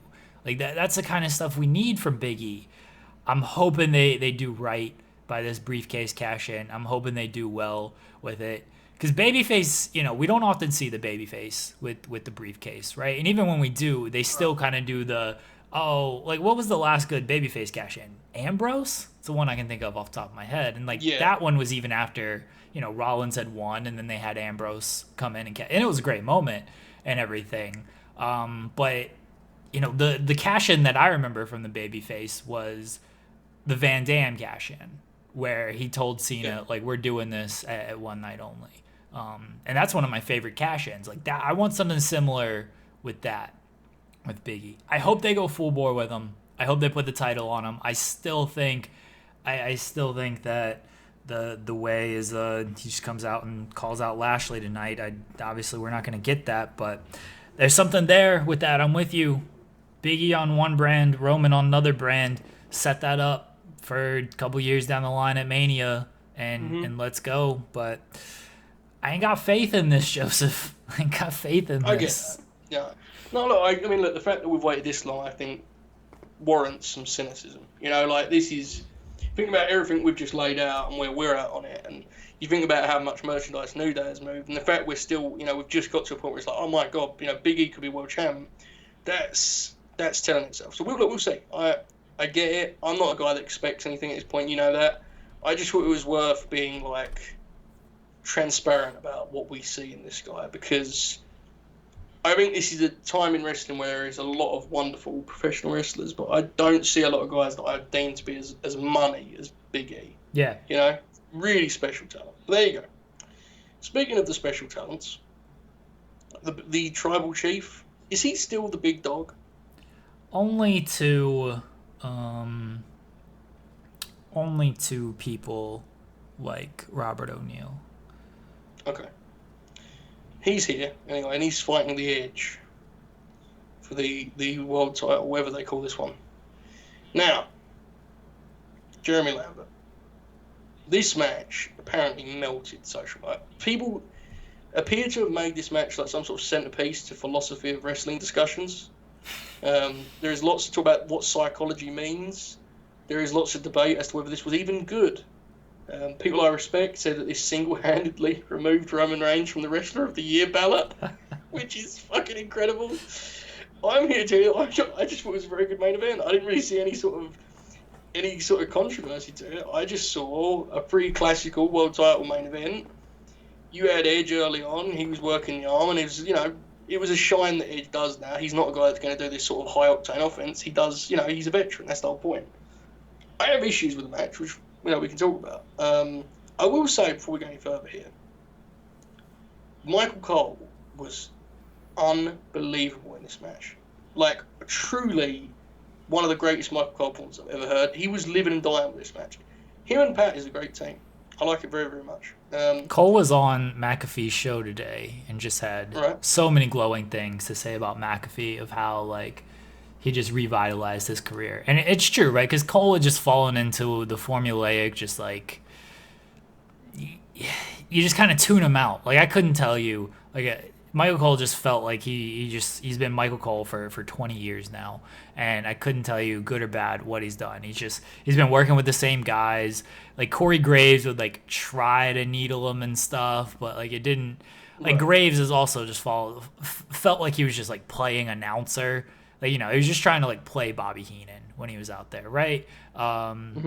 like McAfee like does that, but he's also so enthusiastic that like he's not like playing Bobby Heenan. He's just out there. He's just really just being himself, and it's great. And like that enthusiasm rubs off on Michael Cole, which is awesome. And yeah, Michael Cole he's been really good with McAfee. I know you don't watch SmackDown weekly, but like really ever since McAfee's gotten there, Michael Cole's been really good. Yeah, and like it should be said, he's always like fine. Yeah, right? It's not like I don't think either of us are the guys that are like, oh my god, he sucks so much, I hate him. Like I never get the last few times he's won worse than Announcer. I think he's so dumb. Like I really think he's very sound. But here he was great, and you know, as you've said there, maybe that's just the McAfee film. I've probably missed it because I'm not watching SmackDown. It seemed like our on the side of like this match was actually kind of lame. So there you go. It was interesting. This one had genuine big fight feel, and there was actual heat in the building. Like there was an actual like desperation to see the Edge win this match. How over is Edge, dude? Like just in front of these WWE crowds, he is like God. It's actually insane. I never would have read it this way, but there you go. As I said, Edge worked the arm and all that good stuff. My issue with the match that stops it from being like a year-end list deal for me is Roman's heat segment. Like he could have done with he could have had some ideas. Now here's the thing: the headlock with Edge is something that Edge has tried to.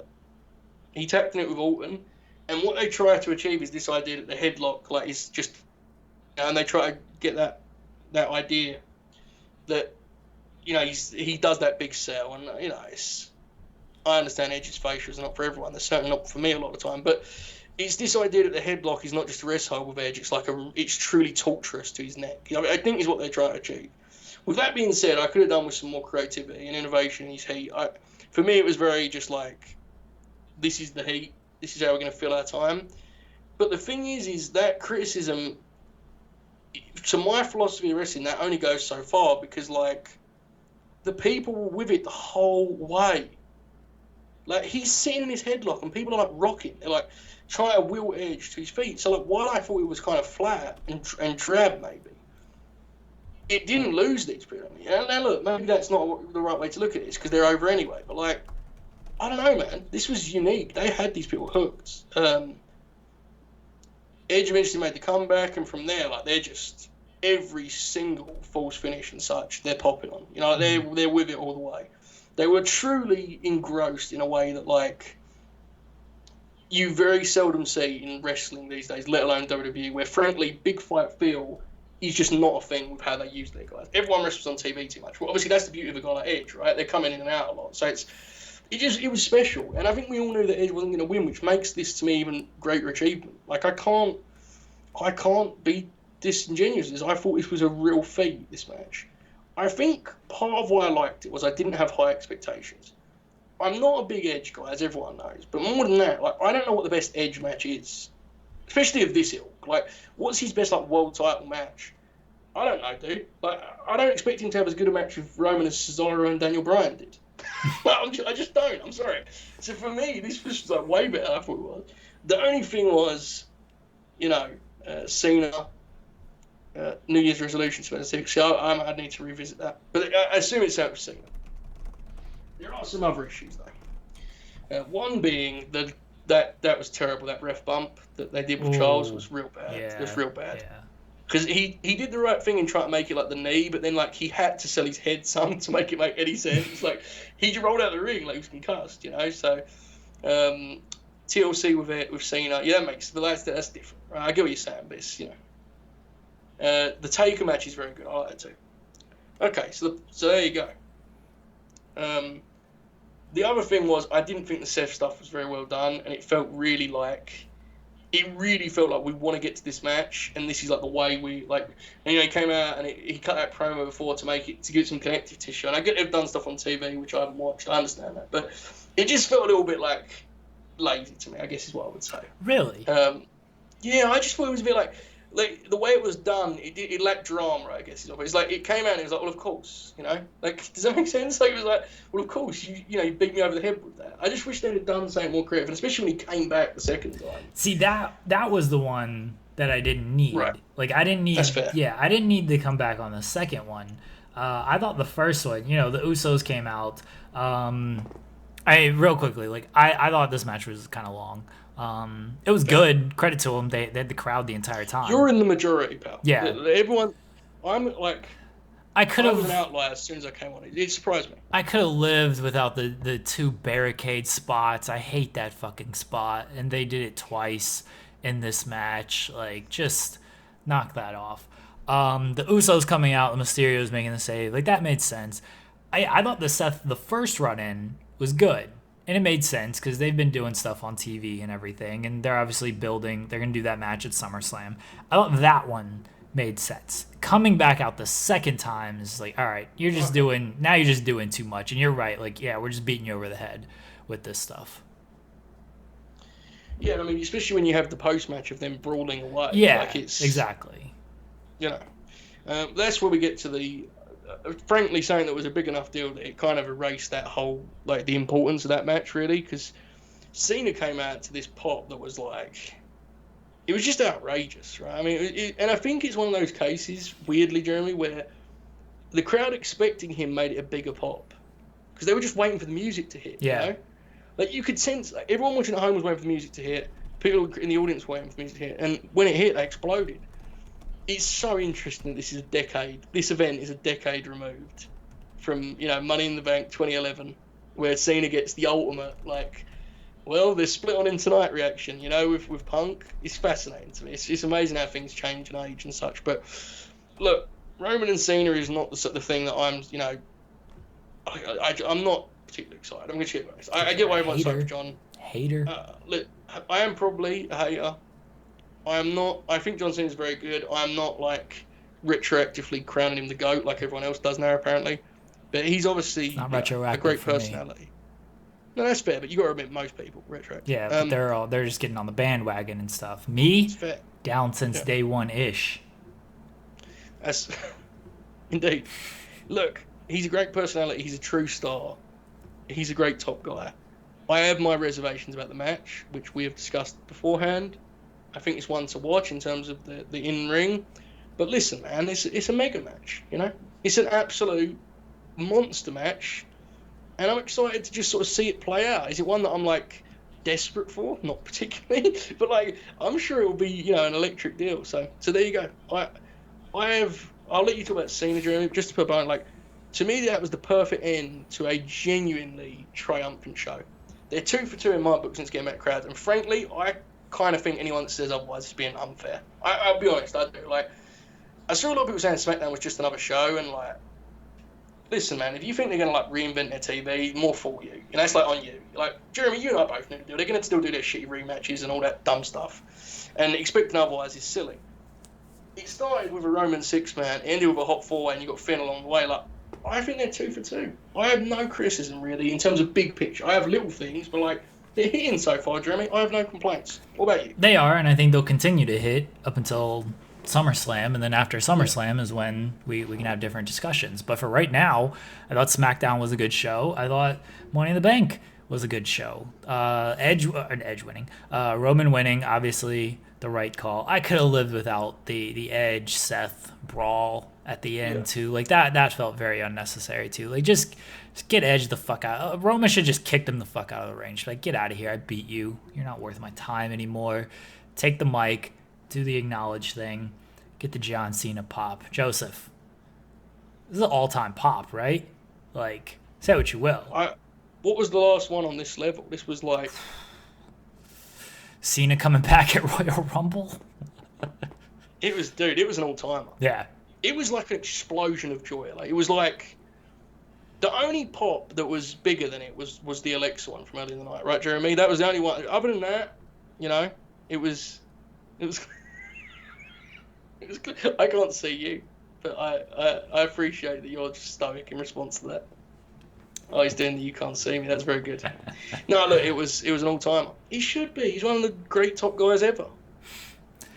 I was like you said, it's like they were waiting, but it wasn't like super confirmed that he was going to be there. There was a lot of speculation and stuff, but it wasn't like fully out there that he was going to be there. It seemed like, especially, the people in the arena, I don't know how many of those people like completely knew, but regardless, you got the reaction. I like that there was no talking, there was no like big thing. It was just come out, do the "you can't see me," pose a little. Roman's like, the fuck is this guy doing here? And then we go on. Like we go on. I like that shit. I'm excited. You know I'm a John Cena guy. I was singing the song last night. Like I was getting hyped. I had the EP with the FU. Legit, just fucking did it to her. That's how excited I was, Joseph. Yeah. Admit that on a podcast, but I get it. If framed the right way, it sounds good. Yep, definitely. Can we? I'm not, Kate. I'm not in the next man's sweater. You'll never catch me in the next man's sweater.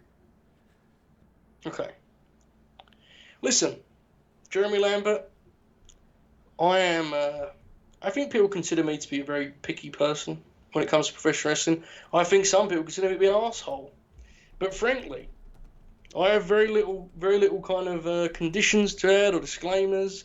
Everyone knows where I'm at with WWE product. I'm not rushing back to the TV. I'm probably going to check Raw tonight for many reasons that Jeremy will be aware of and pop for. But I expect the TV to still be dog shit, frankly. It'll be more fun with John Cena on it, certainly, but it'll probably still be dog shit. In my view, at least. However, I will say that this show was a confirmation of what I have now said for a long time. WWE pay-per-views roll, dude. They're very rarely like actual bad shows. Yeah. So in my view, anyway. Sometimes they're kind of like, but they're very, really bad, and they do a lot of them, so that's a credit to them. So, big thumbs up. We got a quality pay-per-view with a hot crowd. We got a good show, man. This was a really, really strong weekend of professional wrestling. Let's hope we get another good week here. Ideally, Raw does not fuck this up. That's my one concern, that Raw is just like, it shouldn't be, right? They have enough juice and surprises that they can. Well, baseball is best, saying PWI Insider reporting that Cross earned a main roster spot. You can hear the Jack Crosby screaming. So, it seems like for Raw, we know we're getting Cena. Fightful reported that we're going to get Goldberg. I'd be shocked if we don't get Becky. I'd really be shocked. It feels set up to where, especially putting the title on Charlotte last night, it feels set up to whatever Charlotte's doing, whether she's cutting a promo. They'll probably do like a rematch between Charlotte and Rhea. They love that shit, right? Like, how much you want to bet? They just do a rematch between Charlotte and Rhea tonight. Oh, I'm not betting anything, because I'm certain they're going to do that as the main event of the show. They'll do a rematch between Charlotte and Rhea, and then we'll get Becky after that, or in the middle of that, or whenever. I think we're going to get those three things. Cross, seems there's some smoke to that fire. We shall see. We shall see. Oh, God. Just hope he doesn't lose. It would certainly be a fire, let me tell you. What a fun time, Jeremy Lambert. What a fun time. Hope everyone enjoyed it. Hope people intend to go to these shows at some point, within reason, be safe and all that good stuff. But it's the stuff we were thinking about all those months ago, when we would ponder whether or not WrestleMania was going to be cancelled, and we would just kind of sit there and think, wow, I'm never going to take these audiences for granted again. I ain't doing it, Jeremy. I even like the woman's running the bank. I'm enjoying myself, man. I'm having fun with this stuff. It's good. I think the talent pool in wrestling today is so awesome, and it's spread better than it's been in so long too. Like, it's good shit. I'm fired up. Anything else we need to hit on here before we depart? I don't think so. Anything else? Wow. 2 good shows. Good weekend of wrestling. Absolutely. SmackDown too, right? So you get, there's a good 3 days you had there. I'm out in time to watch Dark Elevation. There we go. Enjoy the Dark Elevation. I always do, Jeremy. I always do. Kirby says Samoa Joe's your next NXT champ. Listen, that is I spoke about this on Thursday. That is a move, let me tell you. That would certainly be a play. Going from Finn to Cross, who no one liked, to Joe. Tremendous stuff. But I'll take it. Joe's the guy, you know that. You're hating. I said this on Thursday. You're just hating on Samoa Joe that like they're gonna put the title on him. He went to Impact and they put the title on. You'd be like, yeah, Samoa Joe, this is great. If he NXT went does to it. Impact, I wouldn't have said yeah to any of that shit. Yeah, you would have. You would have been like, Joe, give me Machine Gun Carl Anderson against Joe, Bound for Glory main event. He's going to NXT and he's gonna face Adam Cole at the next takeover. And you're like, this shit sucks. I just personally, when I'm trying to move on from an era of like 3 years ago, my answer would not be to go to an era of 5 years ago. That's me. I'm built different, you know. Yeah, but they're still ahead of the game because WWE is going to an era of 20 years ago. I realised like John Morrison was in like the 2008 Money in the Bank match, dude. Yeah. That's just outrageous, right? There's just no need for. What's happening? Does anyone leave these days? No. I guess in Johnny's case, he did. He left for about 10 years and came back as the exact same wrestler. He's Johnny Drip Drip now. He's got a whole new gimmick. Hey, I'm happy for him. He was over. Whole new thing.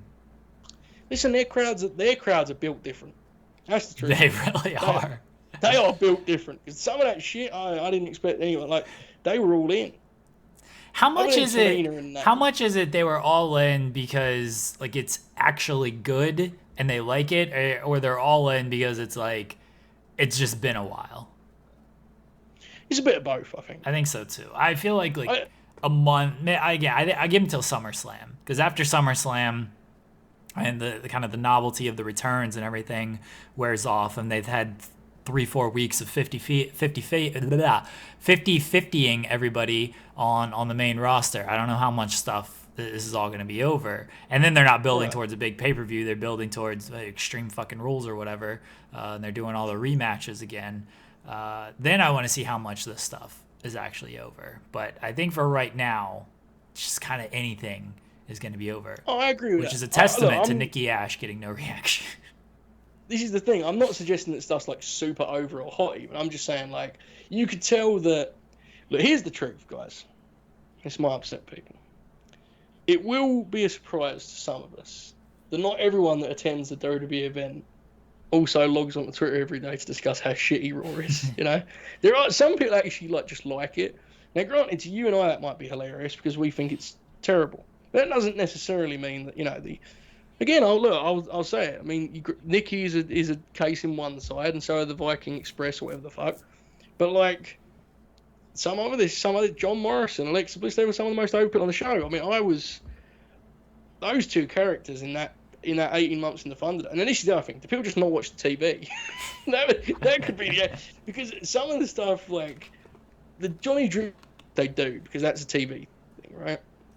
But you must admit, it is glorious. They were like, yeah, Alexa Bliss rules, and then she did magic, and they were like, oh. And they're like, yeah, oh. You know, I don't know.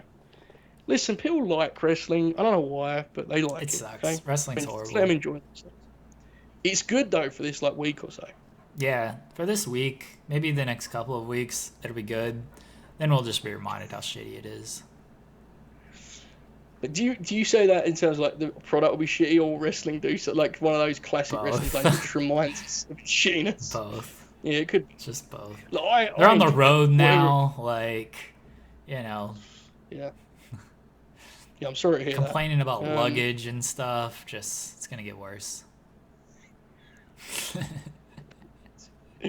Boy O'Neill's like he tweets like the most innocuous shit, and it will do like just incredible numbers, you know? I can't stand that guy. I had to reply to that tweet and was like, LOL, the crew leader, you know? And I came back to it because someone liked it like a couple of hours later and he had like 400, like 50, 60 quote tweets. I was like, why? Why does he get over? It sucks. Such a shame. To be fair though, Jeremy, here's a good question, Jeremy. If you was a WWE superstar and you would tour the world for the World Wrestling Federation, just on a scale of 1 to 10, just how much would you hate travel? Sincere. I probably couldn't stand it. I'm someone who like actually likes traveling. Like I like getting on a plane. I like the airport experience and everything. I'd imagine if I had to do that like 4 times a week or whatever, I'd probably hate it. Yeah, I mean, I hate traveling anyway. It did pop me though when that particular, picture was posted by Bob. People were like, wait, she's just like on the plane. It's like, yes. Like, what do you think? Do you think they have a jet for them or something? They're wrestlers. Of course they do. They have to get their own cast. Yeah. Some of the poor big guys, man. What a brutal gig. Truly, you actually take it for granted. Like, some of these dudes are so beat up. Like, poor Kevin Owens, right? Like, he's not a huge guy by any means, but he's a big guy. He just took a head bump for a ladder, and he's like, yeah, I'm going to just go and, go through the airport. Some dipshit wants to take my photo. This guy's meant to sign 8 of his replica belts. Like, I get it, man. I understand it. But I would try my best not to post it or anything on social media because that is bad. Someone ban Kate. Hold on. I mean, we're about to wrap up anyway, so this banning, just get out of here. Timeout.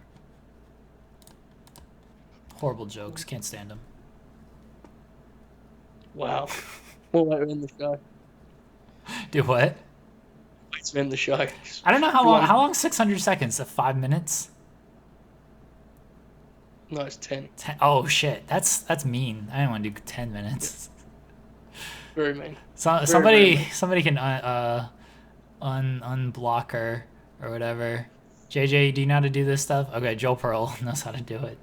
I don't know how to remove somebody from timeout. How do I get the timeout list down? I don't want to do 10 minutes. That's very mean. I'm intrigued by this. This call-up story is going to be one to watch tonight, folks. It's going to be something, let me tell you.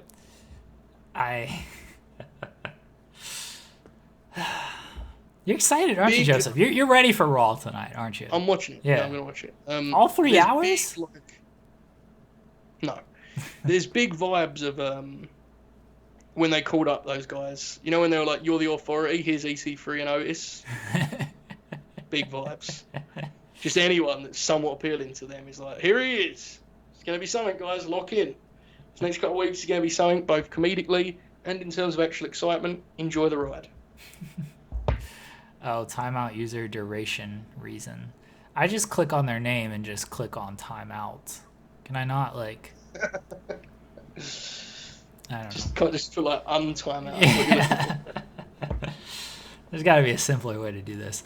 All right, everybody. We'll be back on Twitch. What are we doing tomorrow? Canadian Stampede watch along? Is that what we decided on? That's what we're doing, Jeremy. Okay.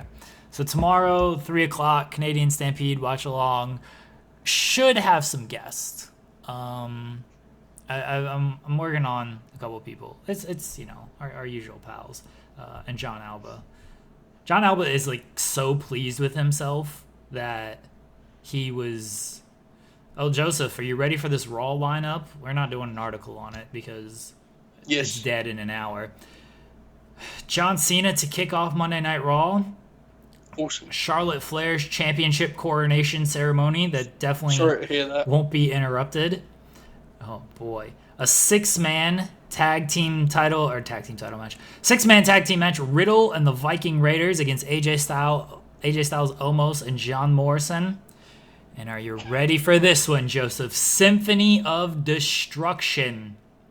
Jackson Riker against Elias.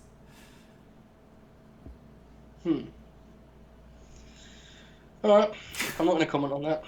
I've been too positive today to let that ruin it at the end of the day, but I'm shocked, Jeremy. I really thought after writing their TV one way for 20 years, they were going to really, rip the script, just start fresh. Yeah. It'll be fine. I'll watch, Elevation when it's shit, We'll have fun, guys. Remember, don't let that lessen my point here. Just have fun tonight. Let's enjoy ourselves. Karrion Kross. Let's go. All right, who can we raid here? People are saying raid Zicky Dice. We will raid Zicky Dice. Oh wait, yeah, Canadian Stampede watch along tomorrow at 3. Wednesday nothing. Thursday post show Impact co-stream. Friday nothing. Saturday I don't know. Sunday I don't know. Maybe we'll figure some stuff out. We did a lot of content on the Twitch this past week. So everybody check that out. What did we do this past week, Joseph? We did 2 Tuesday Monday we did what, Best in the World review. Yeah, you don't have to watch that show. And Connor and Poirier review. That's what we did on Monday. Yes. Tuesday we did the BPW media call, which is apparently the best or the worst thing we've ever done in the history of Fightful. Thursday we did the post show, which was an all-timer. That thing almost has 1,000 views, believe it or not, Joseph. Like, that post show, what happened? The Goldberg reaction, the Tamina reaction, the crosswords, like, that was an all-time post show that we did on Thursday. Yeah, that thing had close to 1,000 views on Sunday. So that was on Thursday. We also nobody saw the Impact co-stream. I mean, you saw it, but it's not on video on demand. If you missed that one, that was another all-timer. Thank God that's not on demand. Oh my God. SP3 told me, you told me off air what the Jensen stuff. He recounted it when I did his show on Saturday. Just what a guy Steven Jensen is. Honestly, the greatest. Yes. The greatest of all. He's fantastic. Thursday was those two things. Friday was BPW finale where we blew up a promotion, spoiler alert, and we also played marbles. Everybody seemed to really enjoy the marble racing. Lisa, we're not doing it this Friday. There's no Friday night stream, which we usually do after I do the SmackDown post show. I'm going to SmackDown on Friday, so I'm not rushing back to do a stream on Friday night. Gonna enjoy my night watching SmackDown with the GOAT, the EP, and John Cena will be there. Shit out of everyone. I'm gonna V-trigger the fuck out of Riccicino's gonna be there. Yeah, he's built for one. You can point at him and everything. Yeah, he's just gonna V-trigger the shit out of Riccicino. It's gonna be good. So that we did that on Friday. Saturday, Andrew Thompson and I did like 2 hours of audio. Joseph. That's why I sent you that picture, because I screenshotted it, and he didn't want to turn his video on, so I just had that image up the whole time. It's a classic photo. So Andrew and I talked about a bunch of shit. Andrew and I could talk like for 20 hours and it never get old. And then we had watch-alongs of Slammiversary, watch-alongs of Money in the Bank, a lot of shit on the Twitch this past week. So if we take it a little bit of slow this week, you ain't lacking for content. You never lack for content with us. Distraction Choice, that's the name of it, right? Patreon.com/thedistraction. Do we still do that? I don't know. Do we? Tell me, pal. Yeah. I think we do. I'll try and write something tonight. Okay. You gotta write about Karrion Kross going up to the main roster. Indeed, I do. All right, everybody. Y'all have a good night. Enjoy Raw. Enjoy Dark Elevation, whatever you're going to watch. Don't enjoy wrestling if you don't like wrestling.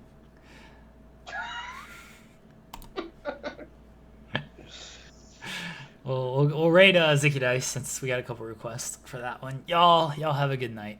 There you go. Patreon.com/thedistraction. Support us. Give us money. I got kids and Joseph has a Coke habit. Give us money.